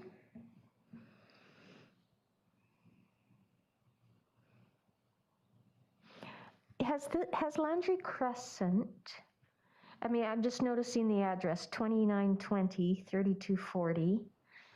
On the plan, on the map that we saw, it showed the lot 3240. Has 32, oh, maybe that doesn't make sense.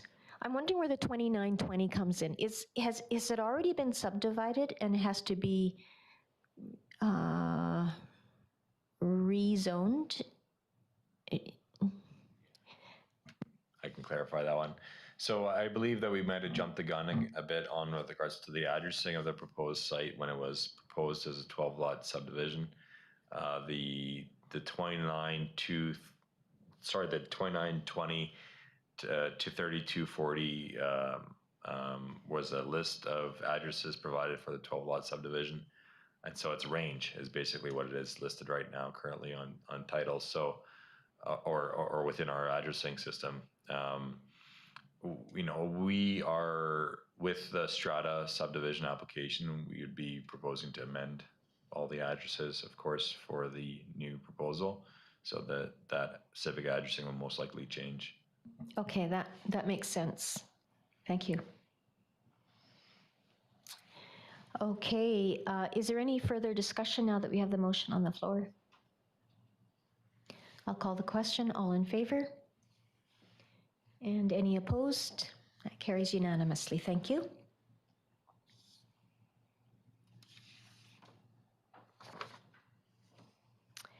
And finally, for the development services, our monthly activities report, and this is for Brad again.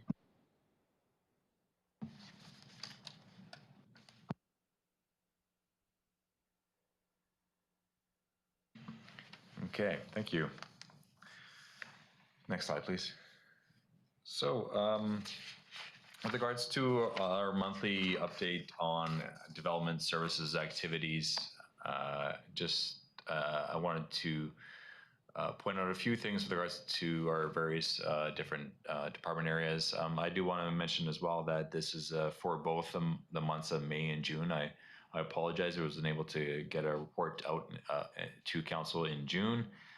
So we decided, given that this is our only formal meeting of council in July, to combine the two months together and come at the first meeting here of July and report on both months.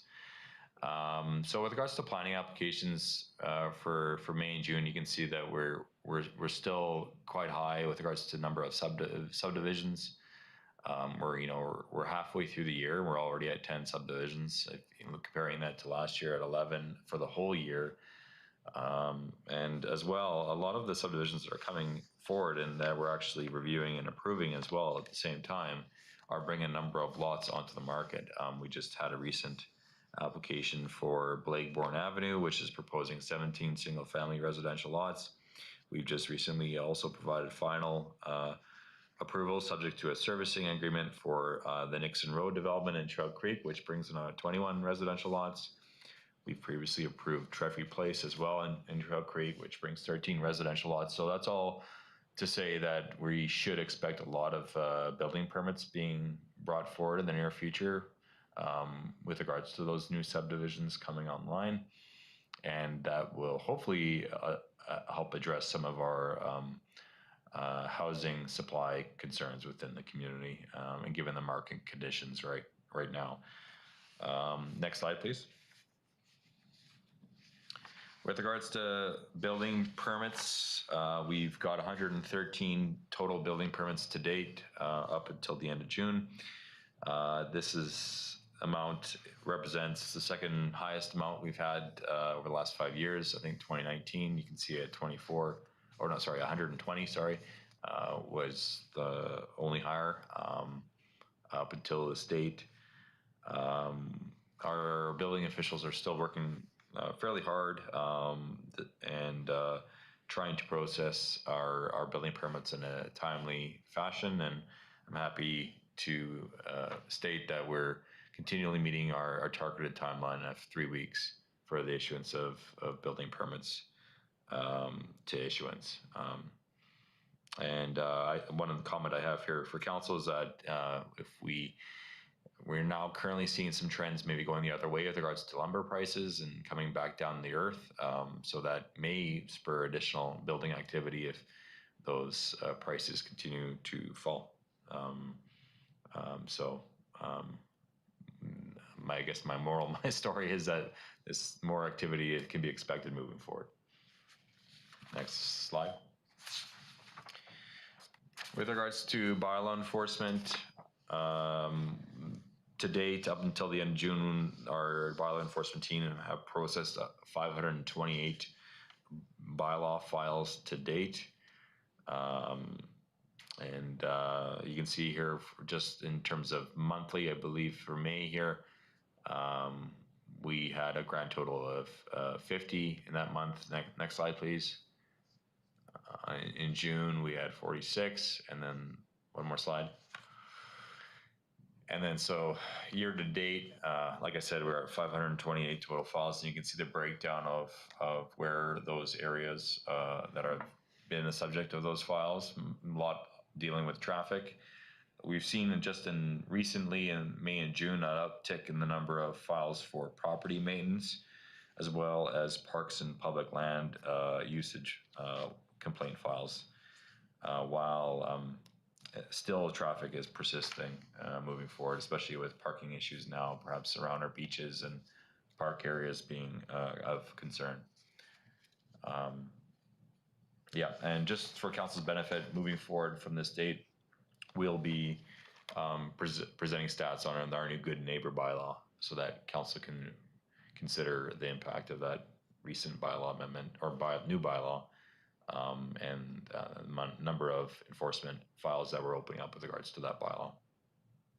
And I'm happy to take any questions on my presentation as well as the current applications that are listed in the staff report.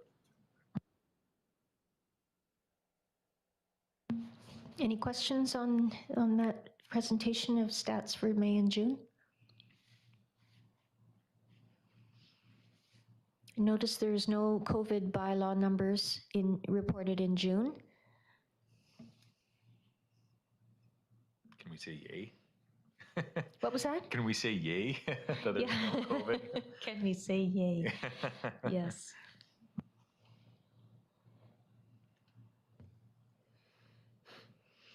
Okay, Councillor Barkwell. It's great that we're meeting our 3-week turnaround time on permits, and I'm going to take the opportunity to do a little boasting about that to other people I know from some other communities. Okay, boast away. Would you also like to bring forward the motion to receive this report for information?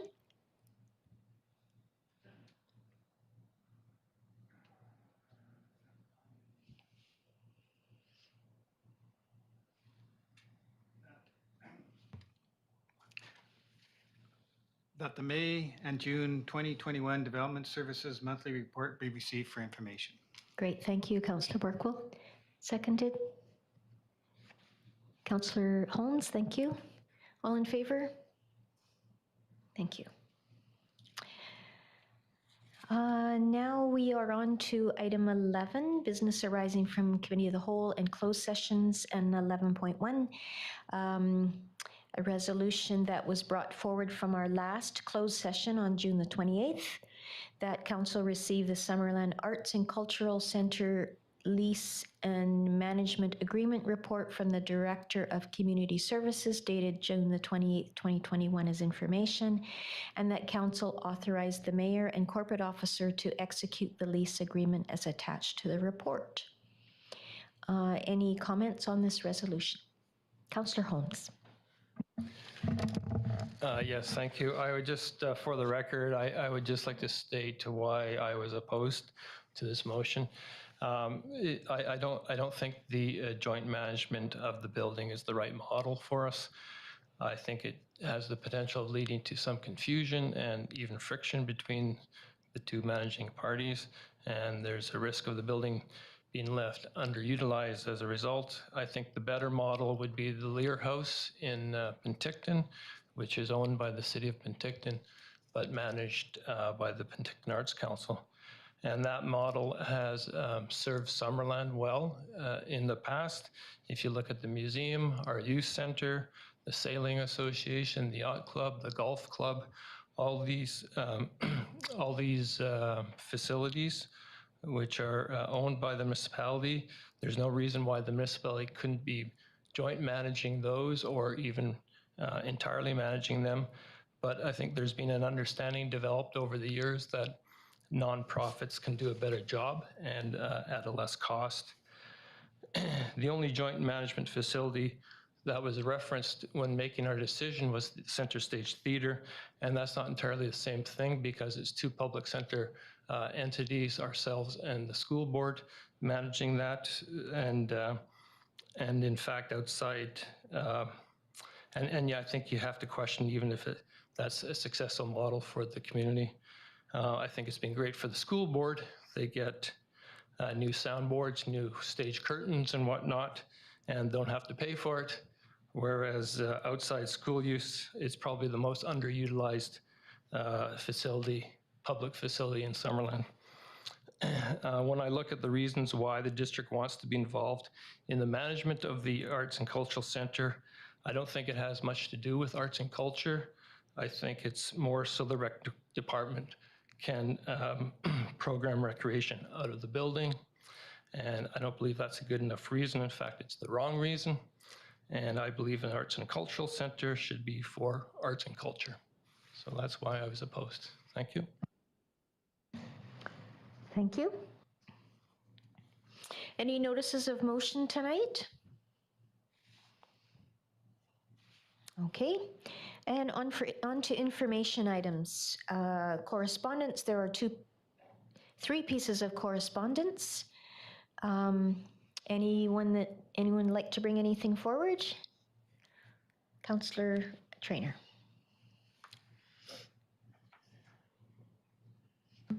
I just wanted to briefly share with Council what we discussed at our last RDOS meeting.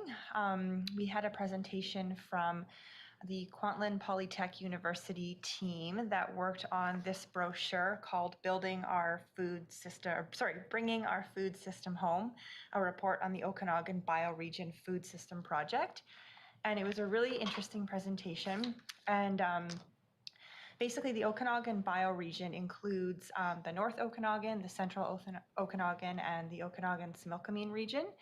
And the goal of the project was to conduct research and collect local-level data describing the economic, social, and ecological outcomes of a regional food system. It's hoped that this information will help decision makers like ourselves build and strengthen our regional food system.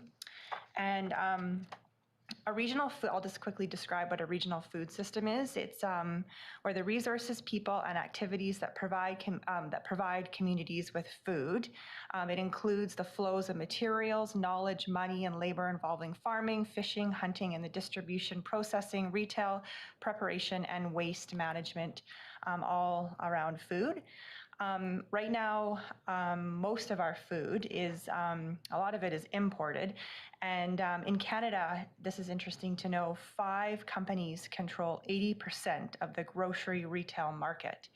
So the goal of this project is to really regionalize our food systems so that we can produce our own food and meet the needs of our growing population. The report had 4 sections that looked at scenarios and indicators, current conditions, scenarios for 2050 as the Okanagan population continues to grow, and it had also a section on planning for the future. So if other council members or the public want to take a look at it, like I said, it's really well done and it's interesting. And there is a link in my report that I submitted where you can go and read it online. But one more thing I wanted to share was some key takeaways for our council that I thought were interesting. On page 71 of the report, they said that we need to think regionally and work together, that the boundaries of the bioregional food system must be addressed through a collaborative process that involves Indigenous and non-Indigenous governments, community organizations, civil society, and the private sector. I found this one the most interesting. They also suggested adopting a food system lens. So kind of like we apply a cultural lens when we look at reports that come to us, or a climate action lens, that when we're making decisions involving planning and policy development, that we incorporate food systems thought into our decisions. So that involves land use and zoning, economic development, and social and climate change planning. There's 2 more points. The authors also said or suggested that we continue to collect local data on our food systems within Summerland and our region, and the performance and to look at how they're doing. They said that most data right now is collected at a provincial and federal level, and that it's focused on economic growth and outcomes. They said that evaluating data related to food system performance must also consider outcomes related to our health, community and individual well-being, and ecological integrity. And finally, another point for us was food system inequalities disproportionately affect Indigenous and racialized communities across Canada. So when we adopt policies, we really need to consider that. And yeah, those were the 4 main points that I took away from the last section of the report. So again, it's available online, and it's very well written and easy to understand. And if you have any questions, I can try to answer them, or maybe Councillor Holmes can. And I believe Mayor Boot also wanted to add something to this after any questions. Questions of Councillor Traynor or Councillor Holmes? Okay, I just wanted to add a little bit.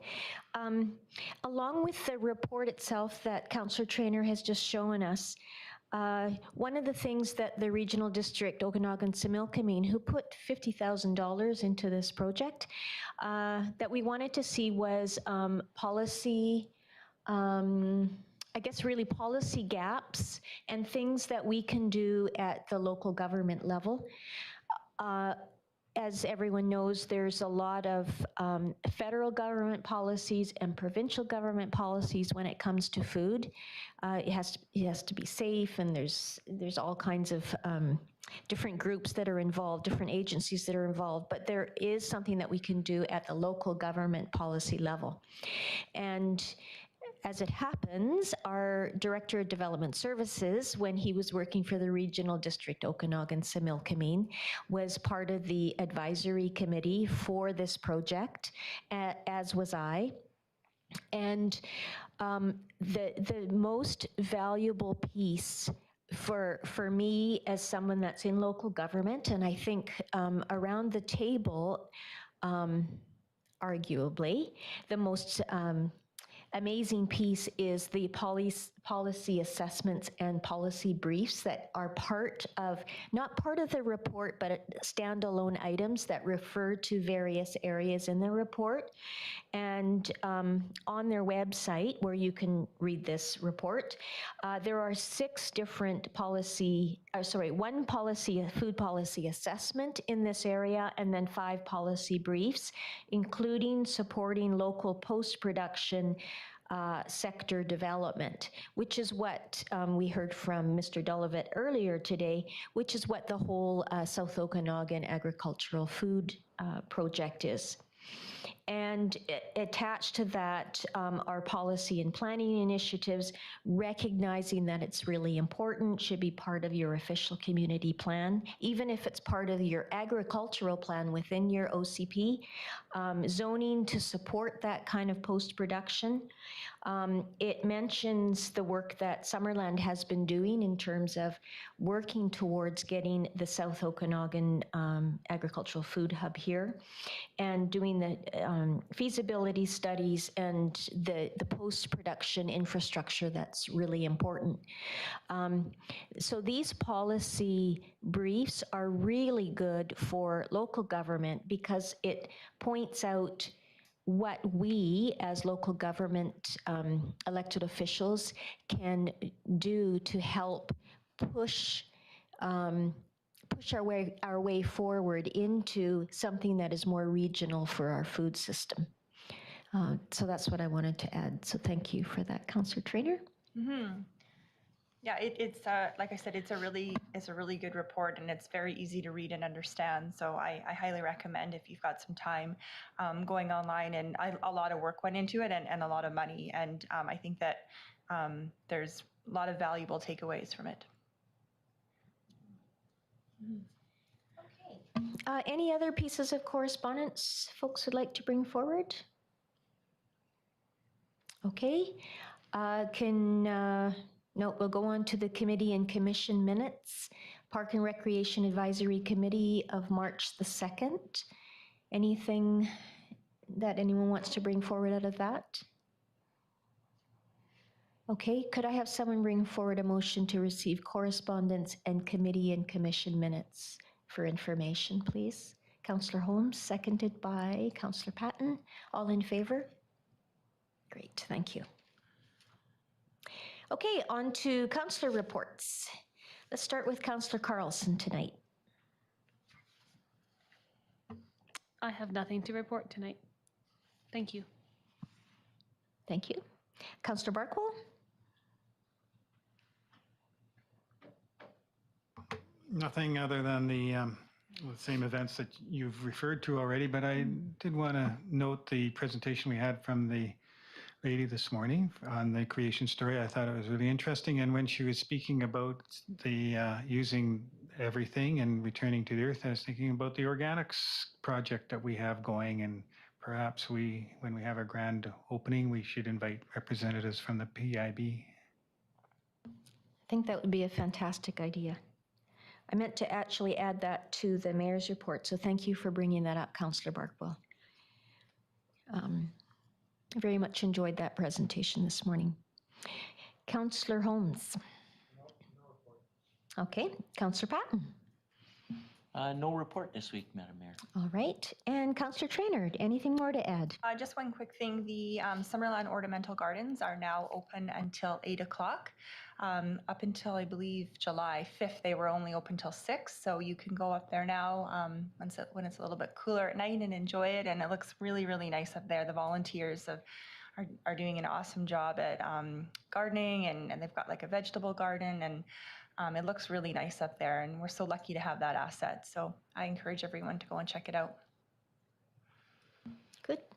Go for a walk in the ornamental gardens, and then a little workout at the outdoor fitness gym in Memorial Park. Yeah. All right. Anyone on the line to speak with us tonight? Dallas or Greg? No. Could I'll ask for adjournment then. Councillor Patton, Councillor Holmes, all in favor?